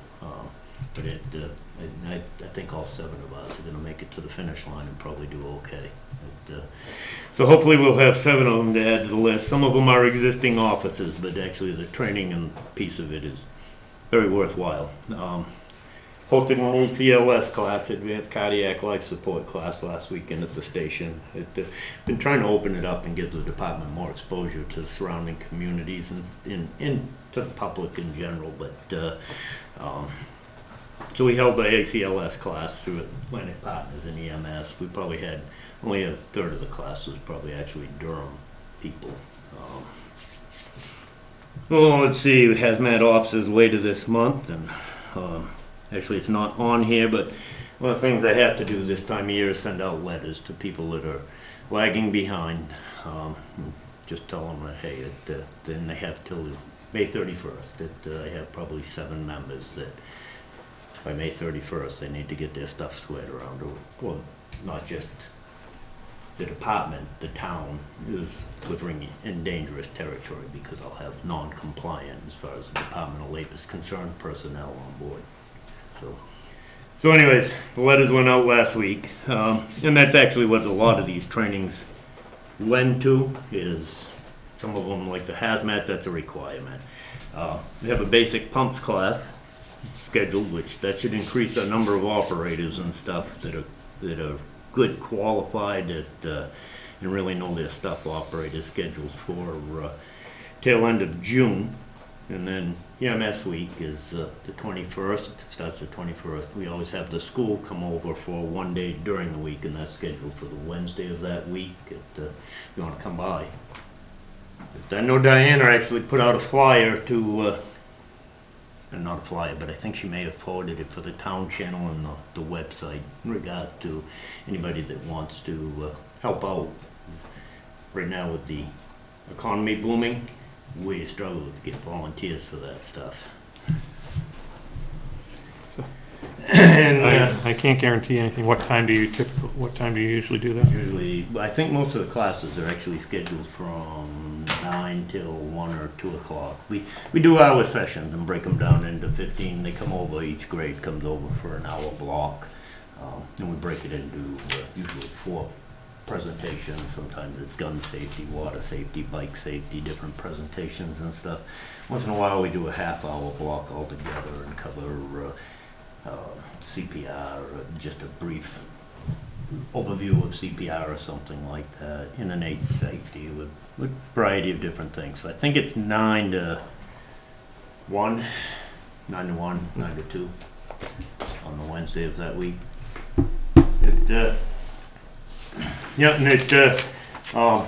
That's it for my written report, but I did have 2 documents I just kind of wanted to pass around. If you I can't give you copies, but I know I spoke different points in time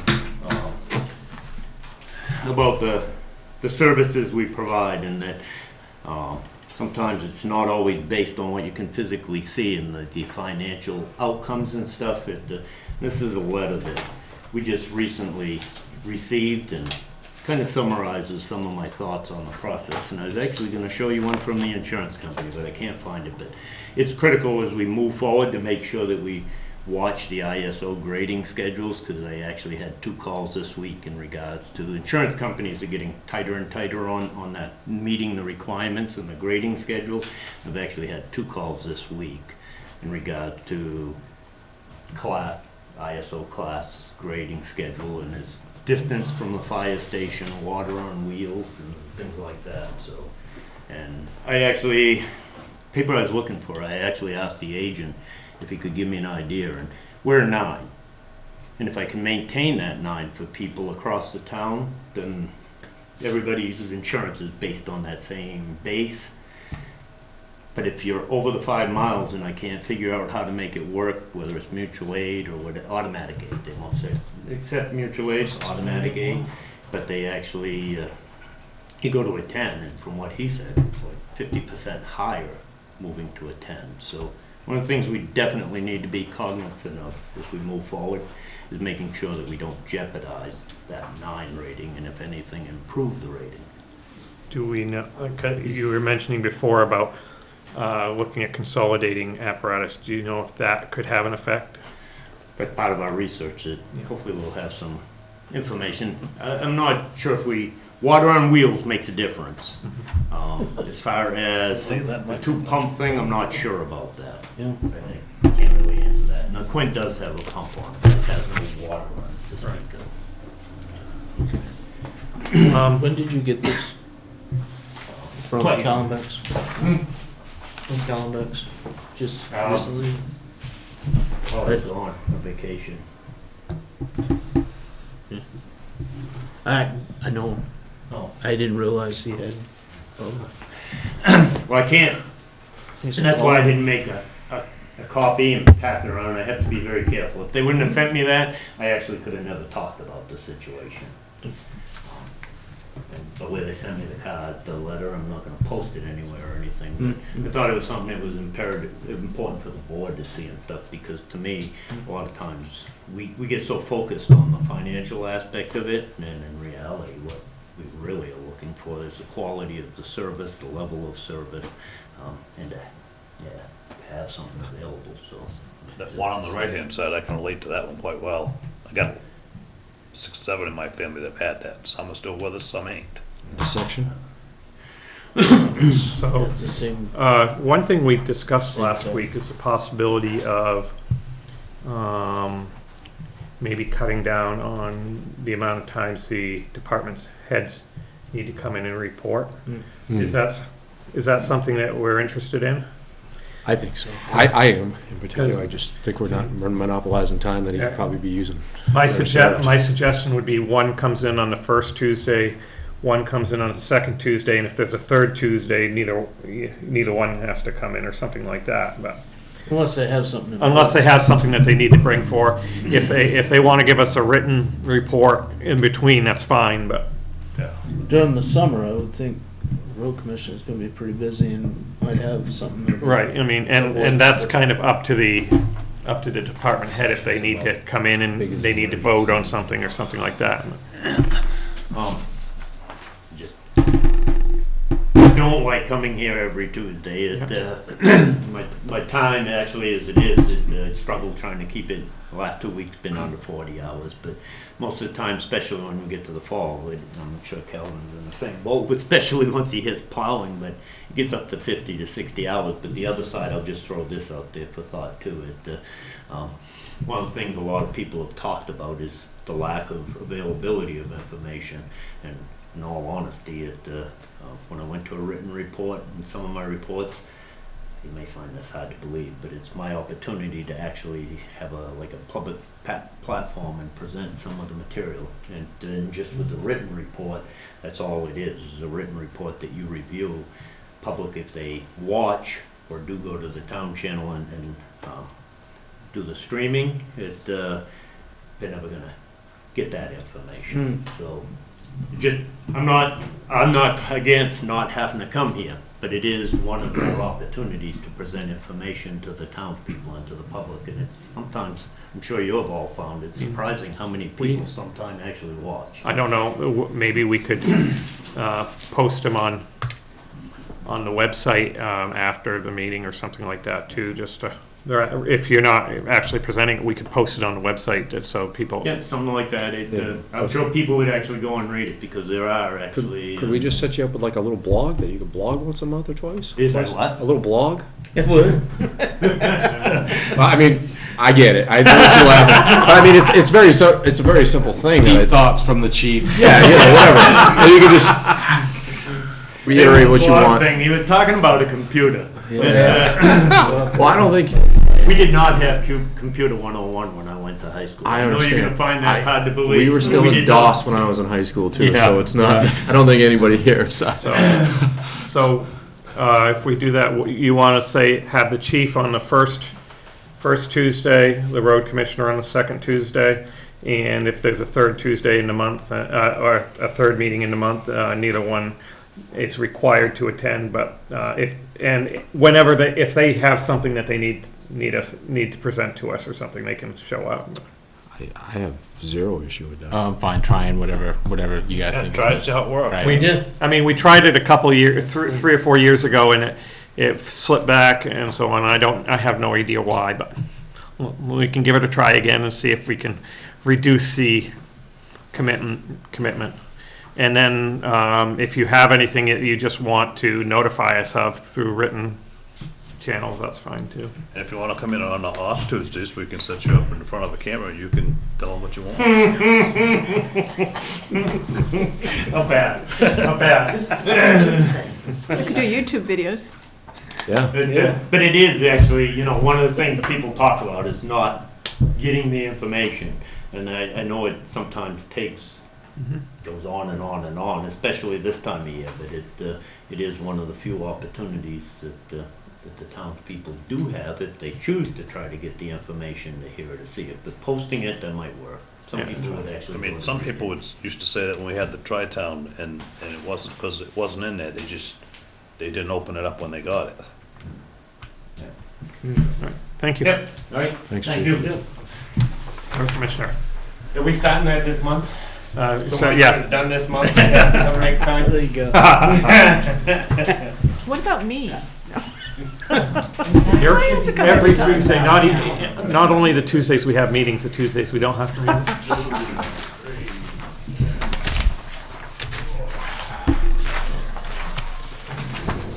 Sir, gotta pass these on there.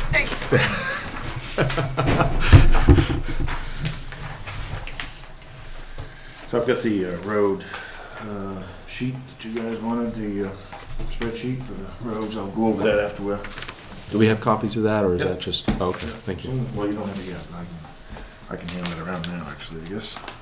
He didn't want you guys reading that while he was talking. Oh, okay.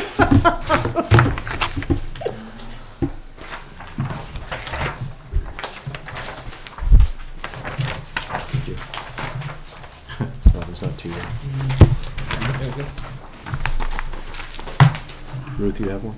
It's okay, Calvin will.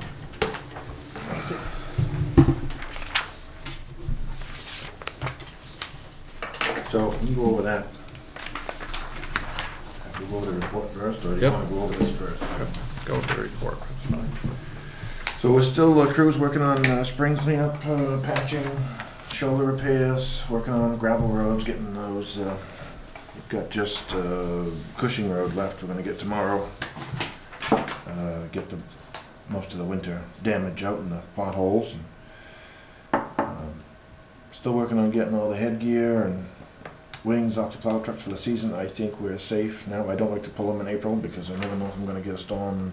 I think it was last week we were looking in the year before, and that date we'd had. Right, we had a really late one last year. And I know another town got in trouble that way, and I didn't want to be in their shoes. So I think now we're safe, but so we'll pull the headgear and plow wings off the trucks. So I've got the excavator serviced for the season, ready to go. Had Nortrax come to a 2,000-hour service on the loader. That's adjusting the valves and all the.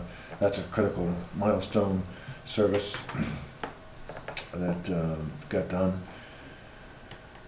So we gotta have all this stuff ready for the summer. We don't want to be having it down, so I'm trying to get it all done now so that we can just move forward through the summer, the ditching and road work without interruption.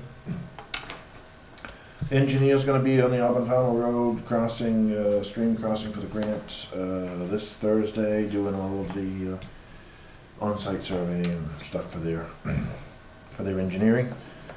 Still waiting for the details from DEP as to what months the work has to be done.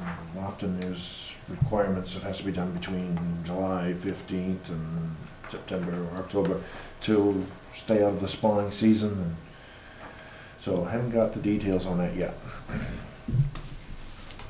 Met with Crooked Construction out on the Runaround Pond Road, Rabbit Road. There is a small area right before the park, just before the curve. Be on the westbound lane, I guess you'd say.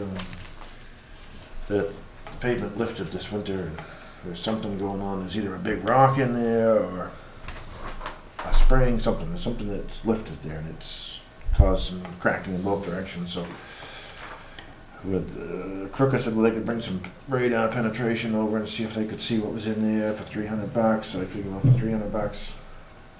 We gotta dig it up anyway to find out what's there, so why pay the $300? We might as well just dig it up, and if it's a spring, we'll drain it, if it's a rock, we'll take it out, if it's ledge, we'll have to hammer it and drill it, whatever, we gotta take care of it, so. That was the only piece, really. There's a few cracks that they're gonna grind down and we'll patch in, just typical centerline compaction issues, and that they're gonna take care of that. So, the Crook is ready to go, they're ready to pave. Maybe they're looking at doing Rabbit Road as soon as next week. There's no issues on Rabbit Road. Nope. Good. Rabbit Road's ready to go.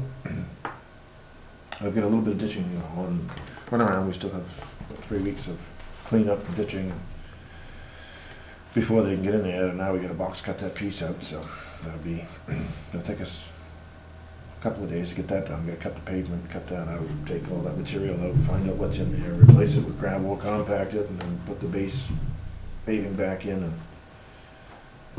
get all of that.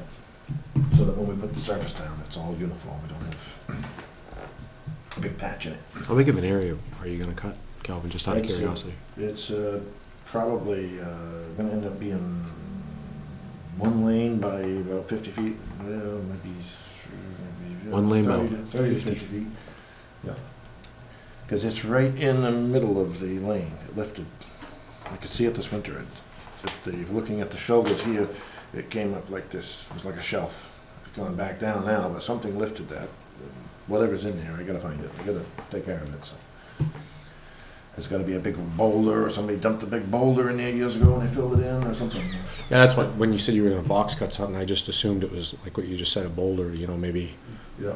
Well, a patch of the whole of this. You're talking a section of road that you need to take out. well, we're gonna start there, but the crack, so there's an area about, 3 or 4, maybe 6 feet long, that's, the asphalt isn't just cracked, it's disintegrated, about that wide. That's where that came up and it went back down and then get crushed.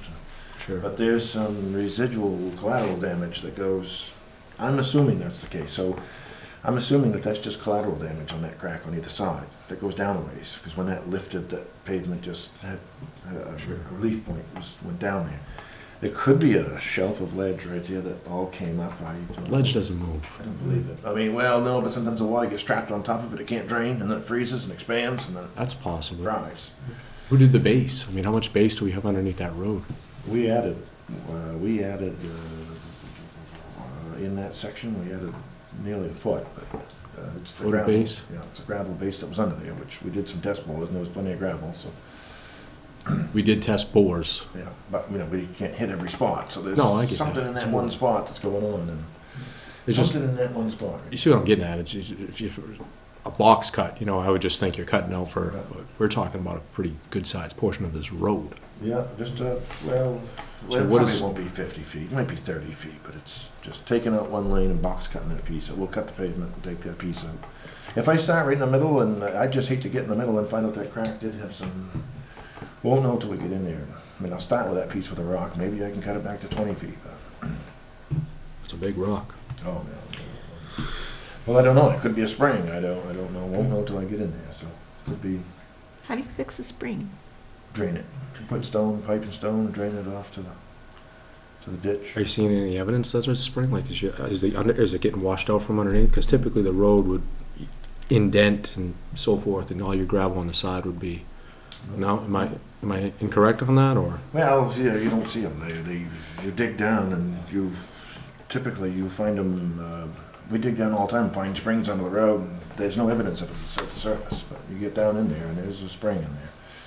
They don't come all the way up, but they're down in there, and those freeze in the winter and expand. Yeah, I get that. So I don't know. We've had 2 or 3 different people. The engineer thought it could be a spring. They said it could be a rock. Crooker said, well, we could bring penetrating radar over for $300. I'm going to dig it up anyway. I might as well dig it up and find out. I don't need you to tell me what it is and then dig it up. Well, yeah, I guess my only question. Let's say it was a rock, and we paid Crooker to put that base in there, and he put a big rock inside of his base. Oh no, there was nothing there. No, That's the issue of why you want to try to figure out. right. No, they just added to the top of what was there. We ground it up, pulverized it, and created a Reclaim. reclaim. Okay. And then we added more reclaim on top of that, so we picked it up through that area about a foot. So we didn't essentially. I'm sorry. Could you just? I don't want to belabor this thing. 'Cause And we've then got we other put- and then we issues. So put do we change the actual base of the No. prior road that was there? We built on top of it. Okay. So, but out of 3.89 miles is just that one spot right there. So. Okay. I'm good. And you're always going to find something. Something always. Comes Oh up. yeah.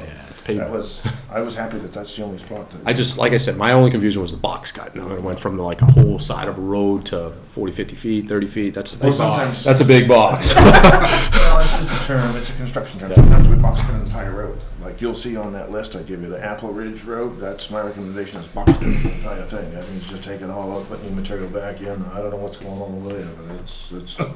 Okay. The box, because I was thinking the same thing Rich was thinking, but I guess the box is actually where you're taking it out of the middle of it, so it's actually gonna be a rectangle cut out of the middle, not off the edge or nothing. Box it right Yeah, out. okay, yeah. There's just one lane, right? I was thinking a box smaller too, but I get it now. Sometimes I we got the take. termination, Yeah, the it's turn, just- the turns. Like if you take out the existing material in the whole road, you can box cut the entire road. I just, the only last thing I would leave is, you know, for $300, we might be able to see, I mean, if we were just doing a quote-unquote box, we might be able to just cut a, let's say, 4x5 section and see that there's a bad piece of rock underneath there, rather than tearing up this road, because that's gonna cost more than $500. We're gonna go right to that spot and start there. If I find a big rock and I Okay, feel all confident right. that that's what's caused that other, that other crack is just collateral damage, then we'll stop there. But So the box might be 2x4. Right. Right, that's what I'm, yeah, okay, yeah, It'll I be- follow you. It'll be, I mean, it might go as low as 10, but I don't think you get less than that by the time we get whatever's in there out of there and get compacted back in. Because we can't go right to the edge of our cut. We gotta Right, cut. right. Yeah, right. I get that. We We get can that. compact that Compact edge it back up. Yeah. put water in it. So that's what we got there.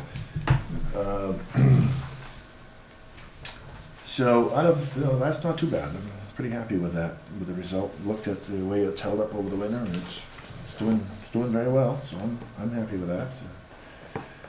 We added that riprap on the left that came out of Barry Baldwin's driveway and was washing that whole side out down there. So we lined that, armored it, and we've had no troubles since.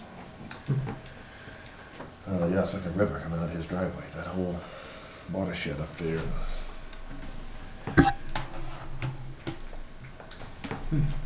So the sign for the Buckingham Durham sign, no response from Karen Sullivan.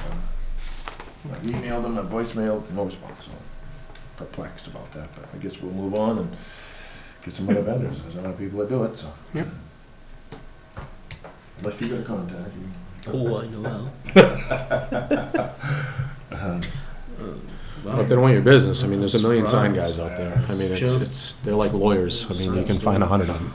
I can move on. I can move on. But, so if you can get a hold of somebody and have them get a hold of me, that'd be, I could try tomorrow. Okay. And see what's going on, but, yeah. but, you know, I'm assuming he's not on vacation or something, you know. I called during the day, I got voicemail, nobody even answered the phone, and I called back, got voicemail again, and then I sent an email, left a voicemail, plus I sent an email, and didn't heard from either one of them. That was the day before I met with you guys last time, so. I don't know if they're right up straight, because it's spring and all the orders came in over the winter, and, but if you could check with that, let me know, I'd be, Sure, sure. appreciate it. So I, been looking for a builder for the last 3 weeks or so for the gazebo, and I've been visiting this guy and that guy, and I'm just going around looking for, so if, this guy Jan Litchfield lives over Durham, lives over the top of the hill. Went and looked at it with me, and we've come up with a plan to fix it. So under the base is all fairly new. The platform is new. The roof is good. It's just those posts that go up. The posts and the seats and I stuff. stick my jackknife right through them. Now the seats are just touching, they all fell off. Right. So, The whole thing what- shakes when you. yeah, so what we're gonna do is support the post and then take, down at the floor level, cut that all out, cut the post off, Mhm. and put another piece of pressure, pressure treat to the end, and then box it in with cedar, something up each side, so the columns will be fatter at the bottom, and then put some detail molding around the top, so the columns will be fatter at the bottom, and then go to the smaller, which I think will look good coming down to a base. And then, so he's gonna draw me a detail, gonna give me a sketch of a detail. He's not doing it, actually, what's his name? Jake. Jake Atherton is going to do the detail for free, I guess, at his work, and give me a copy of that. So I just said I wanted to see something so I could show the board and say, this is how we're gonna fix it. Yeah, and I'm not sure. We may need to go before the Historic District Yeah, we Commission on will. that. And I told him that, Okay. so I'll have to expedite that. So that probably isn't gonna get done for Memorial Day weekend. Well, he said he could make it work, so I didn't know if we could meet with them, if I could go in an emergency meeting with them, or Well, do you have to have stuff to them ahead of time like the other committees? sometimes they'll just, if it's urgent. I don't know what the ordinance says, Who's the chair of that? Candy. Candy, yeah, maybe I'll see if you contact can contact her, and depending on the cost that they come back with, you may need to call a special meeting of the selectmen to authorize it. Money? Yeah. Yeah. Because it Do you may have a be. ballpark, Calvin? What's that? Do you have a ballpark, or what do you think? He said he's gonna get that to me this week. He said it'd take him a week, so I'm figuring if it's a week, and if he can do it by himself, and he's $35 an hour, what would that come out to? $1,200 roughly, let's call it 1,300 just for, if he Yeah. uses the whole Material, 14. yeah. Yeah, Plus materials. I mean, I don't know, maybe he's figuring him and someone else, so it could be more than that, but just. Yeah, I think Jake was gonna help him. Yeah, okay. Whatever, I'll find out, but he can get it done, and I think we've got a good plan to get it done, and, the roof kind of racks, but I think that's because the benches are gone. I think the benches used to tie that together. So we're saying, well, let's just get the thing fixed, get the benches back on, and then we will see how the roof looks. If it needs, we can maybe run a couple of collar ties across and button that up. Everything's based on how strong those posts are. Right, right. And if the So- posts are soft. They've been replaced or assisted into or scabbed into They were, yeah, they were a few years fixed, they were ago. fixed before. But the thing is right now, my concern is the way that roof rocks. If we have a big wind, I think we could. We've had big winds. Sometime it's not, sometime it may not. I don't think it's gonna continue, I don't think it will continue to go. I think it's gonna end up on the ground here. Right, exactly. If we don't get something done really quickly, so. Yeah. And that is the original, is that 1800s? Well, the original gazebo was mid-1800s, and so on. And it's been there, it's gone into the ditch and decayed and so on. I doubt there's a single piece of wood on that that's original, but that design, if you go back and look at the old books and look at the pictures in there, the design is very, very close to what's there now. And I looked back through some old newspapers before, and it's been resurrected many, many times. I'm sure. Yeah. So the roof is gonna be painted because it's so dry that the shingles are cupping and whooping, so we can't step on there. So I'm not sure how we're gonna do it. If we're gonna get a lift and then reach out with the sprayer. If we step on it, we'll crack those, and I don't know how else we can do it. I mean, unless you got any ideas. A lift is probably a good idea. That way we can go right out over it and spray the whole thing, or just whatever, brush, roll, whatever. We can. I don't want to step on that roof. If they're brittle, yeah, If they're that it'd be a dry. problem. But when I rebuilt that roof many years ago, long time ago. It's not the most recent one, but I did it before, and I can't remember what the paint was that I used on it, but it lasted a long time. Yeah. Well, I'm not sure what color this They is. I'm want- looking at the color it's a again, but did they try to make that look copper? Barn red. Yeah, some sort of a red, yeah. Yeah, so it would look nice with a copper roof, but I guess we Yeah. can't afford that. Quality paint would go a long ways. Paint it copper. Oh, Yeah, so we'll not skimp Could on have the been more. Okay, so yeah, So I'm gonna paint the roof. That's gonna be an additional cost that, we can do, I guess. so if you get the estimate back before 2 weeks from now, I think we'll have it. and it's more than whatever our policy is, ask them to call a special meeting. I won't be around, but if Mark can call it, or... Okay. Okay, so that's all I've got there. Hopefully we'll get a number, and then, so if I get that number, you want me to I'll contact Ruth, and she'll. Yeah, see if it's beyond which it probably will be if it's beyond the purchasing policy, yeah. I think if it's under $5,000 and it was approved via town meeting, then I don't think we need your, It may not need a meeting, I think it may need one selectman. I think over 2,500 may need. okay, a I'll reread the selectman, yeah. policy. But I don't remember for sure. On a similar note, because it's dealing with public works and the culverts, the culvert replacements and so on, do we want to set up a special town meeting today, or do we want to wait till the next meeting to set it up? There's a sample warrant here. And Shannon also gave us this to talk about timing. What dates, and whether we want to do it at the Eureka, which we can only have 40 people at, or at the school, which we'll be charged for using the school. We will? Yes. We They will. they have started, about 2 years ago, they started charging us for use of the school. Does it matter what part of the school we use? Is it a different rate cafeteria versus the gym, or? We typically do the cafeteria except for the big one, but They only charge us for custodian use if Right. they're not gonna be there. if they're not going to be there. So if we do a regular evening, Right, if we do regular evening, I don't think they'll charge us. They charge Okay. us for like, the Saturday when we have the town meeting, they Yeah, charge 'cause us. they didn't, when we had our comp committee Yeah. thing over, the public meeting over there, we didn't And- get charged for that. and I would suggest an evening meeting for this. Yeah. Yes, Do you think we'll have any attendance for this? I have no idea. It could be one, or it could be, I guess, who knows? I guess it'll just be your supporters. I don't.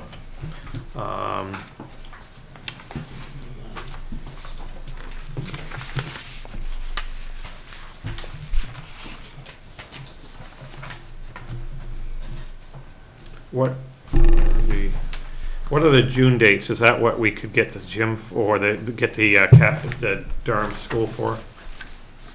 Down at the for bottom. use, yeah, yep, So we can't get anything in May. no, I think, yeah, no. When do you think you're gonna have all the information that you need, like from the engineers and things like that? Hopefully by next meeting.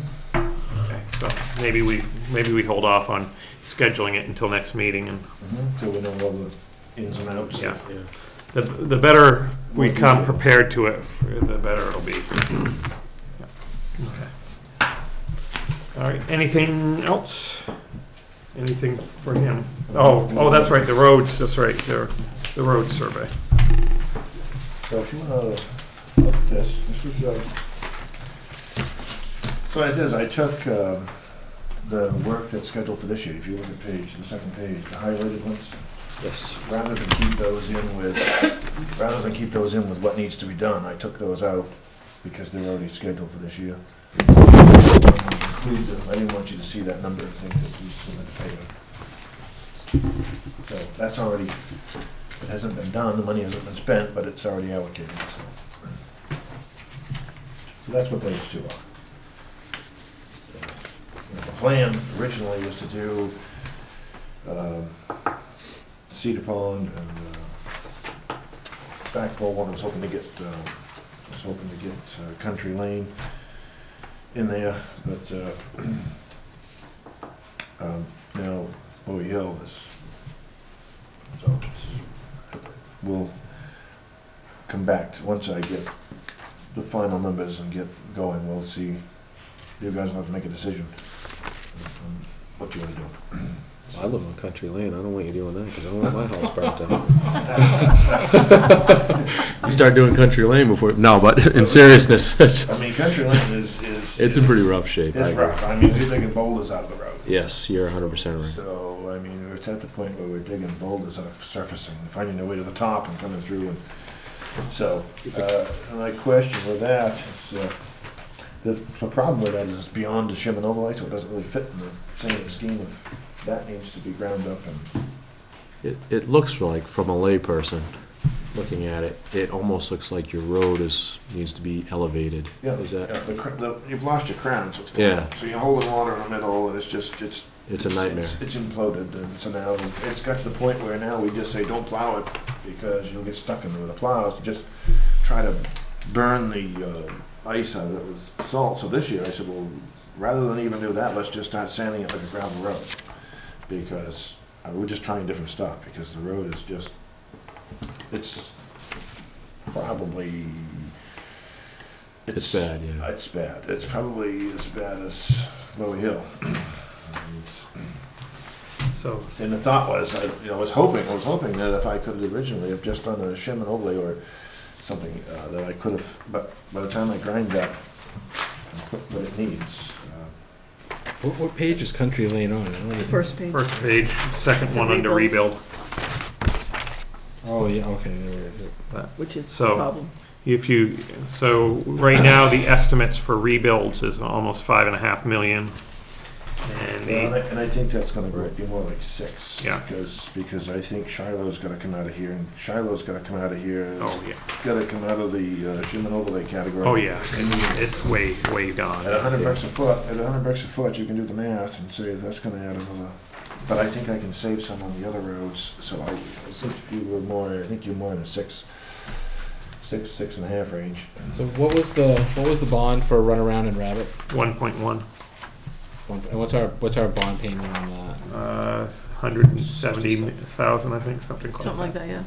1.1, So if you look at the Now it's second, on a 7-year, Yeah. second page top, is a 7 or 8? blue box. 7, See I that? believe.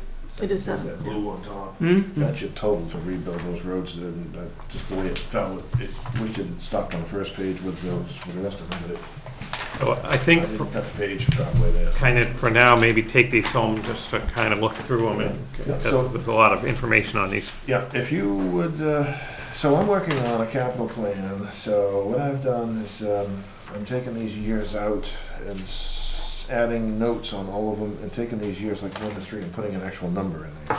Okay. And then I'm working on a 10-year plan. I'm gonna draft it today, but the 10-year plan really doesn't work, because 10-year plan works for your shim and overlays, your maintenance, but it's not gonna work for rebuilds. So, your rebuilds probably would be more like a 25-year life cycle. So I think But you'd have roughly 2 maintenance cycles and then a rebuild. Yep, so once I get back, next meeting, I'll have something that you can look at that will show you 25 years, so probably it'll be 2 tabs. One will be a maintenance tab, and then one will be a rebuild tab. Calvin, the numbers, just on these rebuild numbers, are we looking at numbers that are derived from, what costs are involved, or what expenses are involved? Is that the whole ball of wax, these numbers, or is that just the paving? Well, that's Is that everything? That's That's $100 a foot. That's basically grinding up what's there, building on top of what you got, ditching, $100 a foot? drainage pipes. Which is the cost that the Pownell Brown Road was, correct? Yeah. Yeah, I mean, and I may be able to do better than that. We'll type. But you have to put something in, Right, and I'm just using Just it, so So that's the ballpark, so that's great, that's a good number, $100 a foot is the ballpark that we're using to, okay. if you looked at this on the Excel sheet, if you went on there, you would see the formula is length times $100 times your feet over here, and whatever that column is, G, whatever, it's formulated to, so they're all $100. Some may have to go to 110 or 20 if they got big pipes. And Some might go to 80. And some might go to 80, and Right, that's I got you. what I'm thinking, is I'll have a tighter number on that. But then again, as you move out, I'm forecasting 5 years from now, if we're doing it, I don't know what the price of asphalt's gonna be, I don't know what the price of, so I've picked a number, on the shim and overlays, I picked a number, you look at the last page, see that, at the end, the annual pavement maintenance costs. Right. Go right to the last page. No, I think though, if we're gonna tell, Country Lane and Bowie Hill that we're not gonna be able to plow their roads, I mean, I think that's information that, And all the calls I'm getting are about people that just live it. They're just disgusted, they're frustrated, they pay taxes, and to live on a road like this, that people can't even come visit me, and people are just not happy. they're right, especially if you get up towards the, back part of that road on Country Lane, it's. I mean, the number might be too huge, but I think we need to put together a package Right. as an option that gets all these rebuilds done in 3 years. Yeah, that would be, you do one bond, spread it out over whatever. I don't know how it all works, Yeah. but But, yeah. we can't stretch some of this out over like 7-8 years. Especially if you tell me we're not gonna be able to Never plow, we're not gonna have, and if you can't plow, then it goes back to it reverts back to what we were talking about the other day when we asked the chief, is there any roads that the fire truck, because that's what's gonna be, that's a life safety issue, we gotta fix that more quicker. Or Maybe quicker even than- 3 years is too long. I don't Right, know how 3 far years- gone they're gone. They are, but Then you're running into, then you run up to, into the contract, because we've got, what, 10 miles, was it? it's about 10 miles. Yeah. And then the other thing is, or maybe we just say, look, it's just gonna be too expensive, we're just gonna have to Band-Aid some of these roads, drag 3 inches of the cold mix over them, and, just. But, I mean, but at some point, you're gonna have to do them. I mean, even if you do that, so, Then you That's gotta what they do grind part that of- up, so you do, Bull Hill you and throw Davis. $50,000 Years ago. or something at it. That's why I want. grind it, reclaim it, and It's a little rough, but It may be the only option, it may be the only option you have. So, What, Yeah. what would It that ain't cost gonna be be? pretty, no matter whatever it is, No. right? You know. What's the cost differential on something like that? Just, nothing I'll hold you, but just ballpark, just like, to just go over with a cold patch, a 3-inch overlay or whatever you're talking there. You're probably looking at,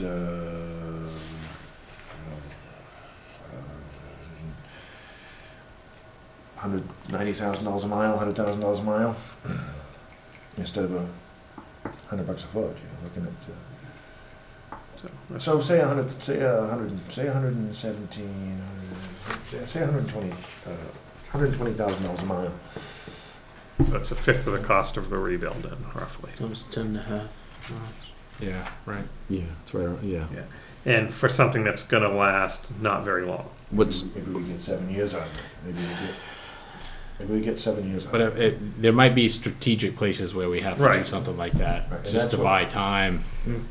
So Yeah, it that- sounds like it, if we're not gonna be able to plow, we're gonna have to do something for these folks. Yeah, my plow guy said, I'm stuck on the road, he goes, I don't even plow the road anymore, so, I mean, I just looked at Beechwood Road off from Brown Road, and the whole shout of the road just is gone.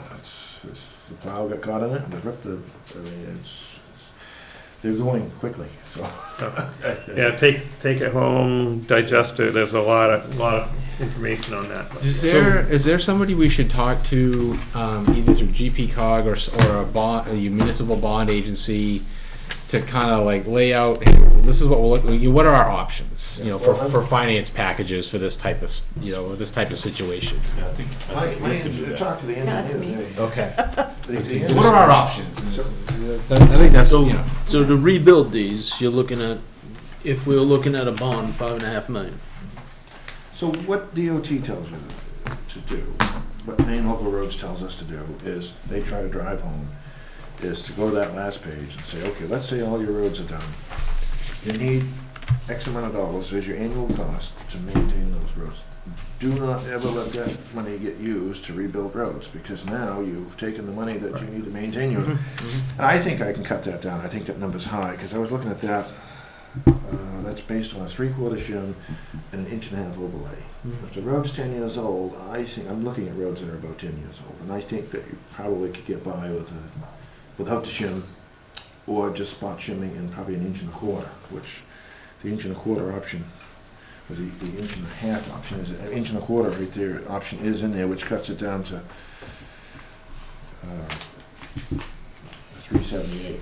Right, so you should, you always need, you need to have your roads budget with the maintenance built in. And when you're doing rebuilds, that's, That's a capital. It's either a bond or you set money aside to, Well, this is what the engineer and I were talking about today. He said, so you mean to tell me you're gonna bond all your roads? And he says, why don't you just put the money aside every year? that horse left the barn a while ago. Long time ago. We're Maybe, We'll never maybe catch up by the beyond. time we get to that. I mean, Unfortunately, we're learning that, so It's too late for that, so. He said, well, you're gonna pay interest. I said, he said, well, if you're gonna borrow the money, you better do it now, because the money's still cheap. He said, it's gonna go high, it's gonna go up. So I said, well, we're working on a plan, so.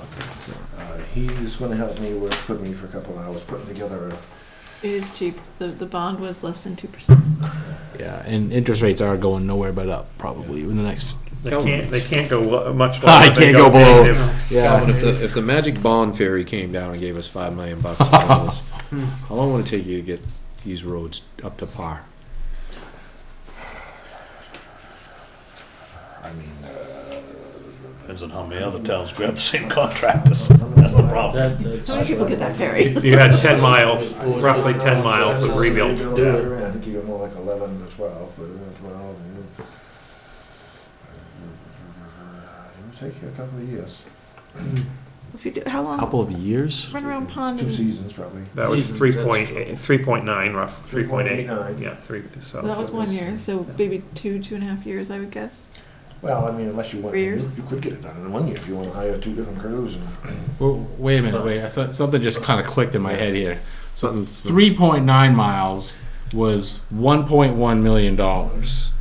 And now we're talking 10 miles is almost $6 million. So where does that add up? Because this was priced out at the $100 a foot, where, like what Brown Road was, where what we did here, we did for approximately $61 a foot. But if you compress the time frame that you're doing in it, our road crew can't do that. So you're going to have to make sure you put everything out to bid. Now, you might try to get different contractors for different parts. You might be able to get cheaper, but you might be able to, yeah. But the number in there was for $100 a foot rather than 61 or. And some of it might come down to be less, and some might be more. That would still only put it a little over $2 million. The money, the math doesn't. What?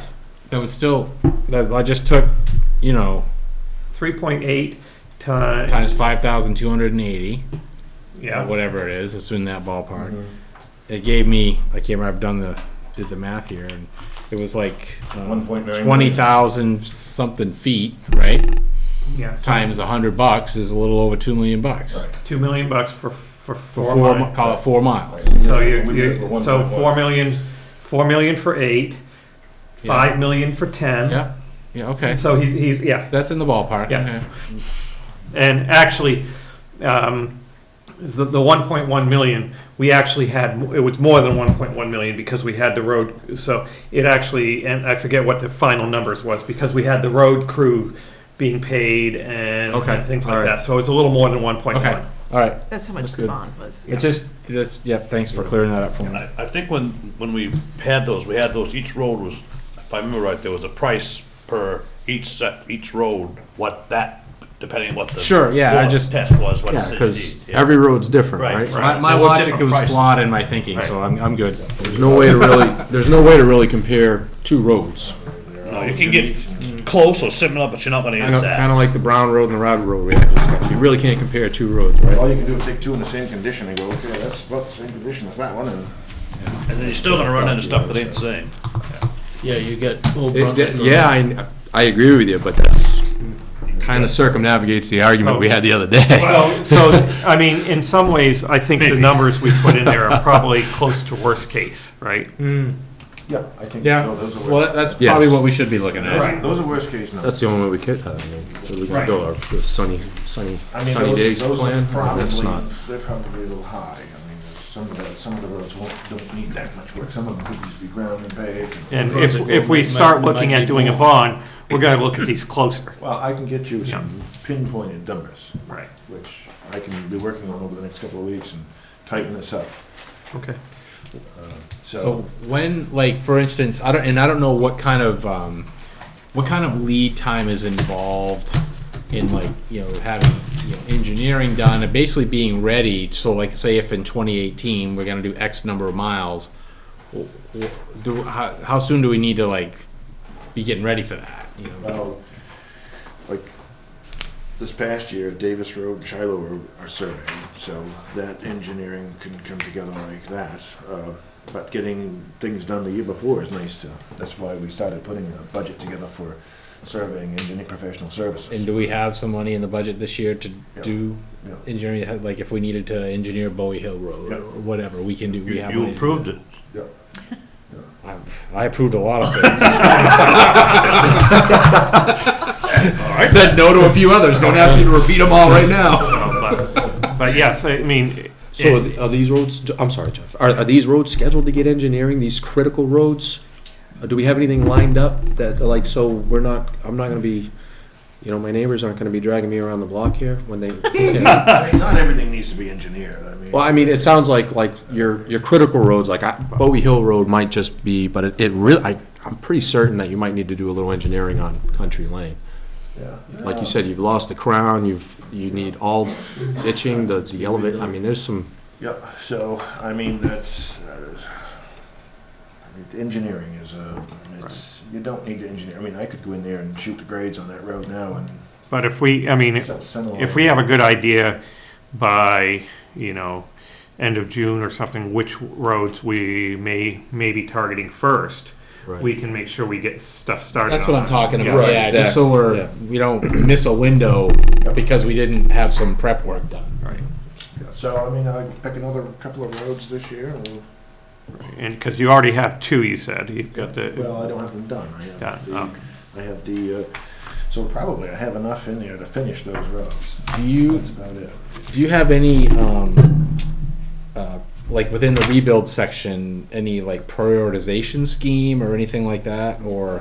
No, still working on that, but I mean, you can. Okay. You can look at those and see the rebuild category, and you can look at it and say, well, there they are, there's your, I mean, if they're in rebuild, that means it need to be done. they're gone. Yeah, they need to be done. Prioritization's more important in the shim and overlay. And Okay. That's what the numbers are, the years out category.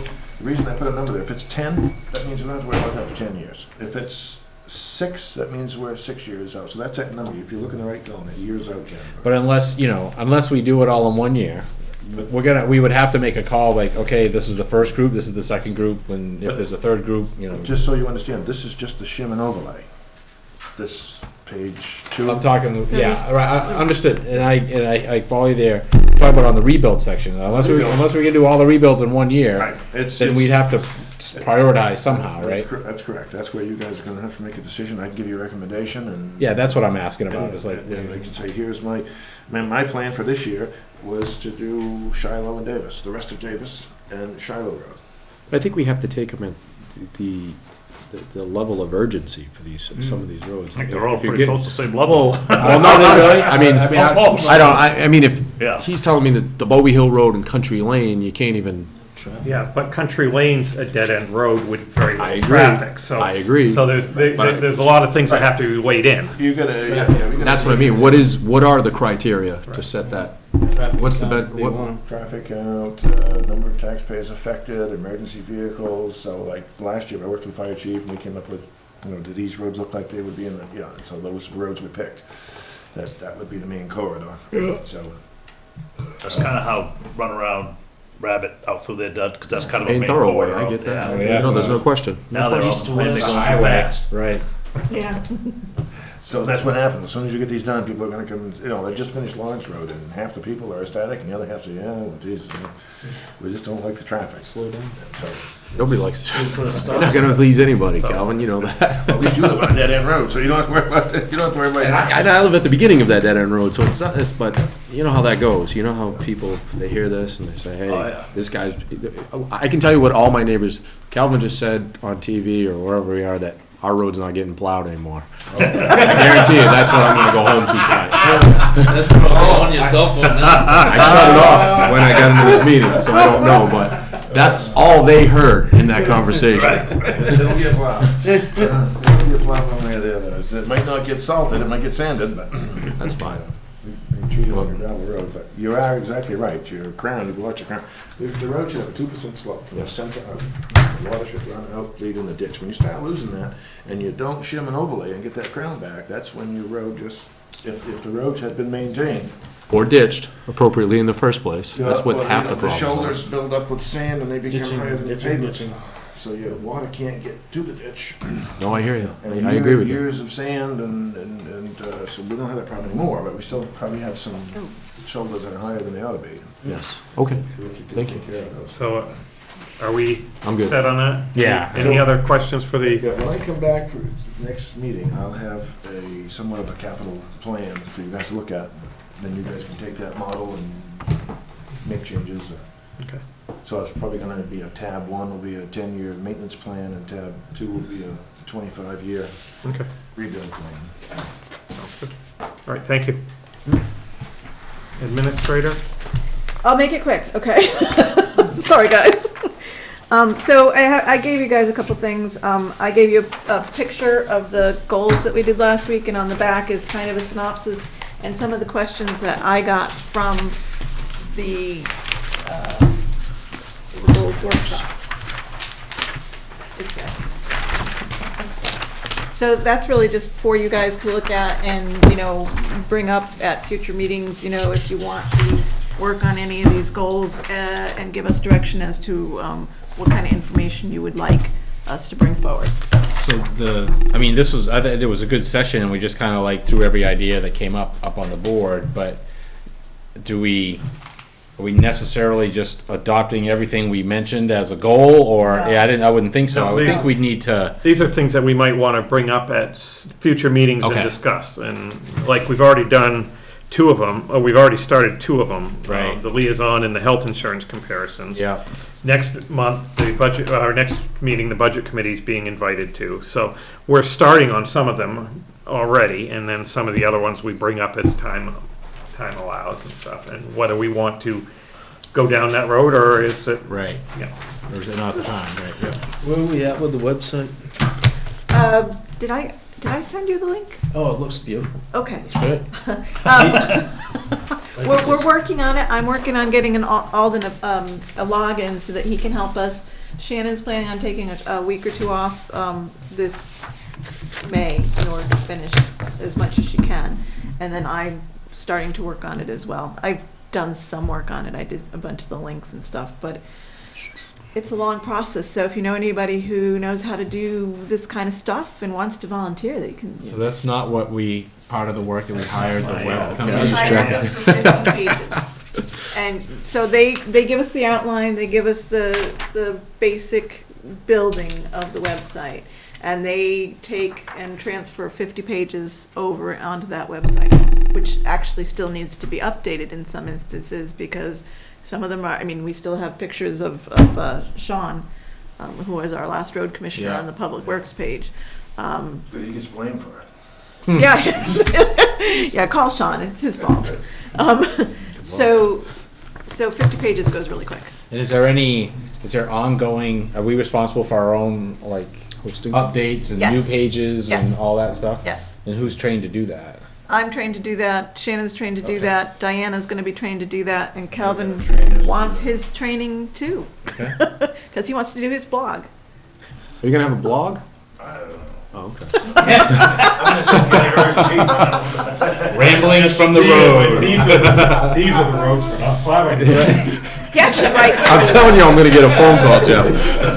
We recommend high clearance vehicles on the following roads. 3 hours worth of stuff and there's only 10 minutes to herd. Yeah. Get rid of your Prius. Yeah. Come on this road, you won't need a phone. So I've given you guys the budget sheets also. Yes. That'll be for the next meeting, it's just so you get them early to look at. I've also given you some numbers on the budget if we go with a full-time road commissioner for the rest of this year. I did make one mistake on this. The second line down should say actual estimate with new employee. I wondered about that. Yeah, I messed that up. Yeah. So you guys should take a look at that.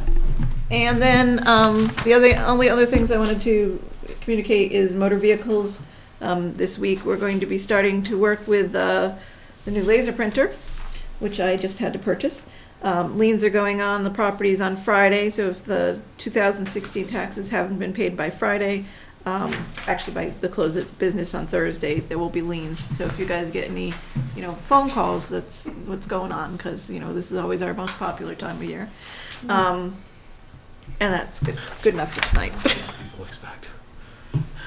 A lot. You'd be surprised. They come in to pay their tax bill and they go, where's my taxes going? It says right there, what percentage goes where?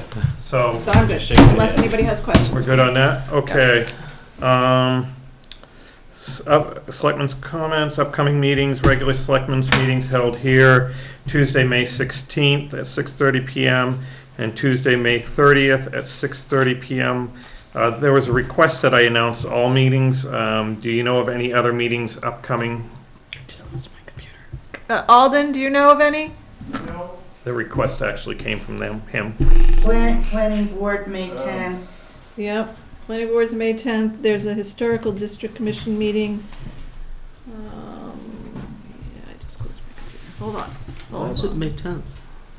Because There they was a had to change. postpone it from the 3rd because they had some conflicts. Okay, hold on. Meetings, departments. last night? I came by 8:30. It was a No, it was a comp comp plan plan committee. committee meeting, it was last night. Okay, so the historic district commission is gonna be on the 11th. And then the next select board meeting is the 16th. That's all I have. Okay. Bulky waste day is Oh. the 20th. Do we have the RSU meeting?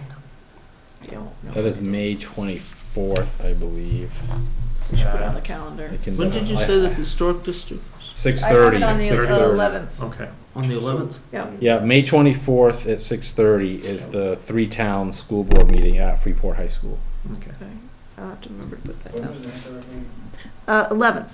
So should we get on? That meeting that we attend. Yes. Sorry, Yes, I will get in touch with Candy. Yeah, that's where we vote on the school budget, so if you want to have any say on the school budget, attend.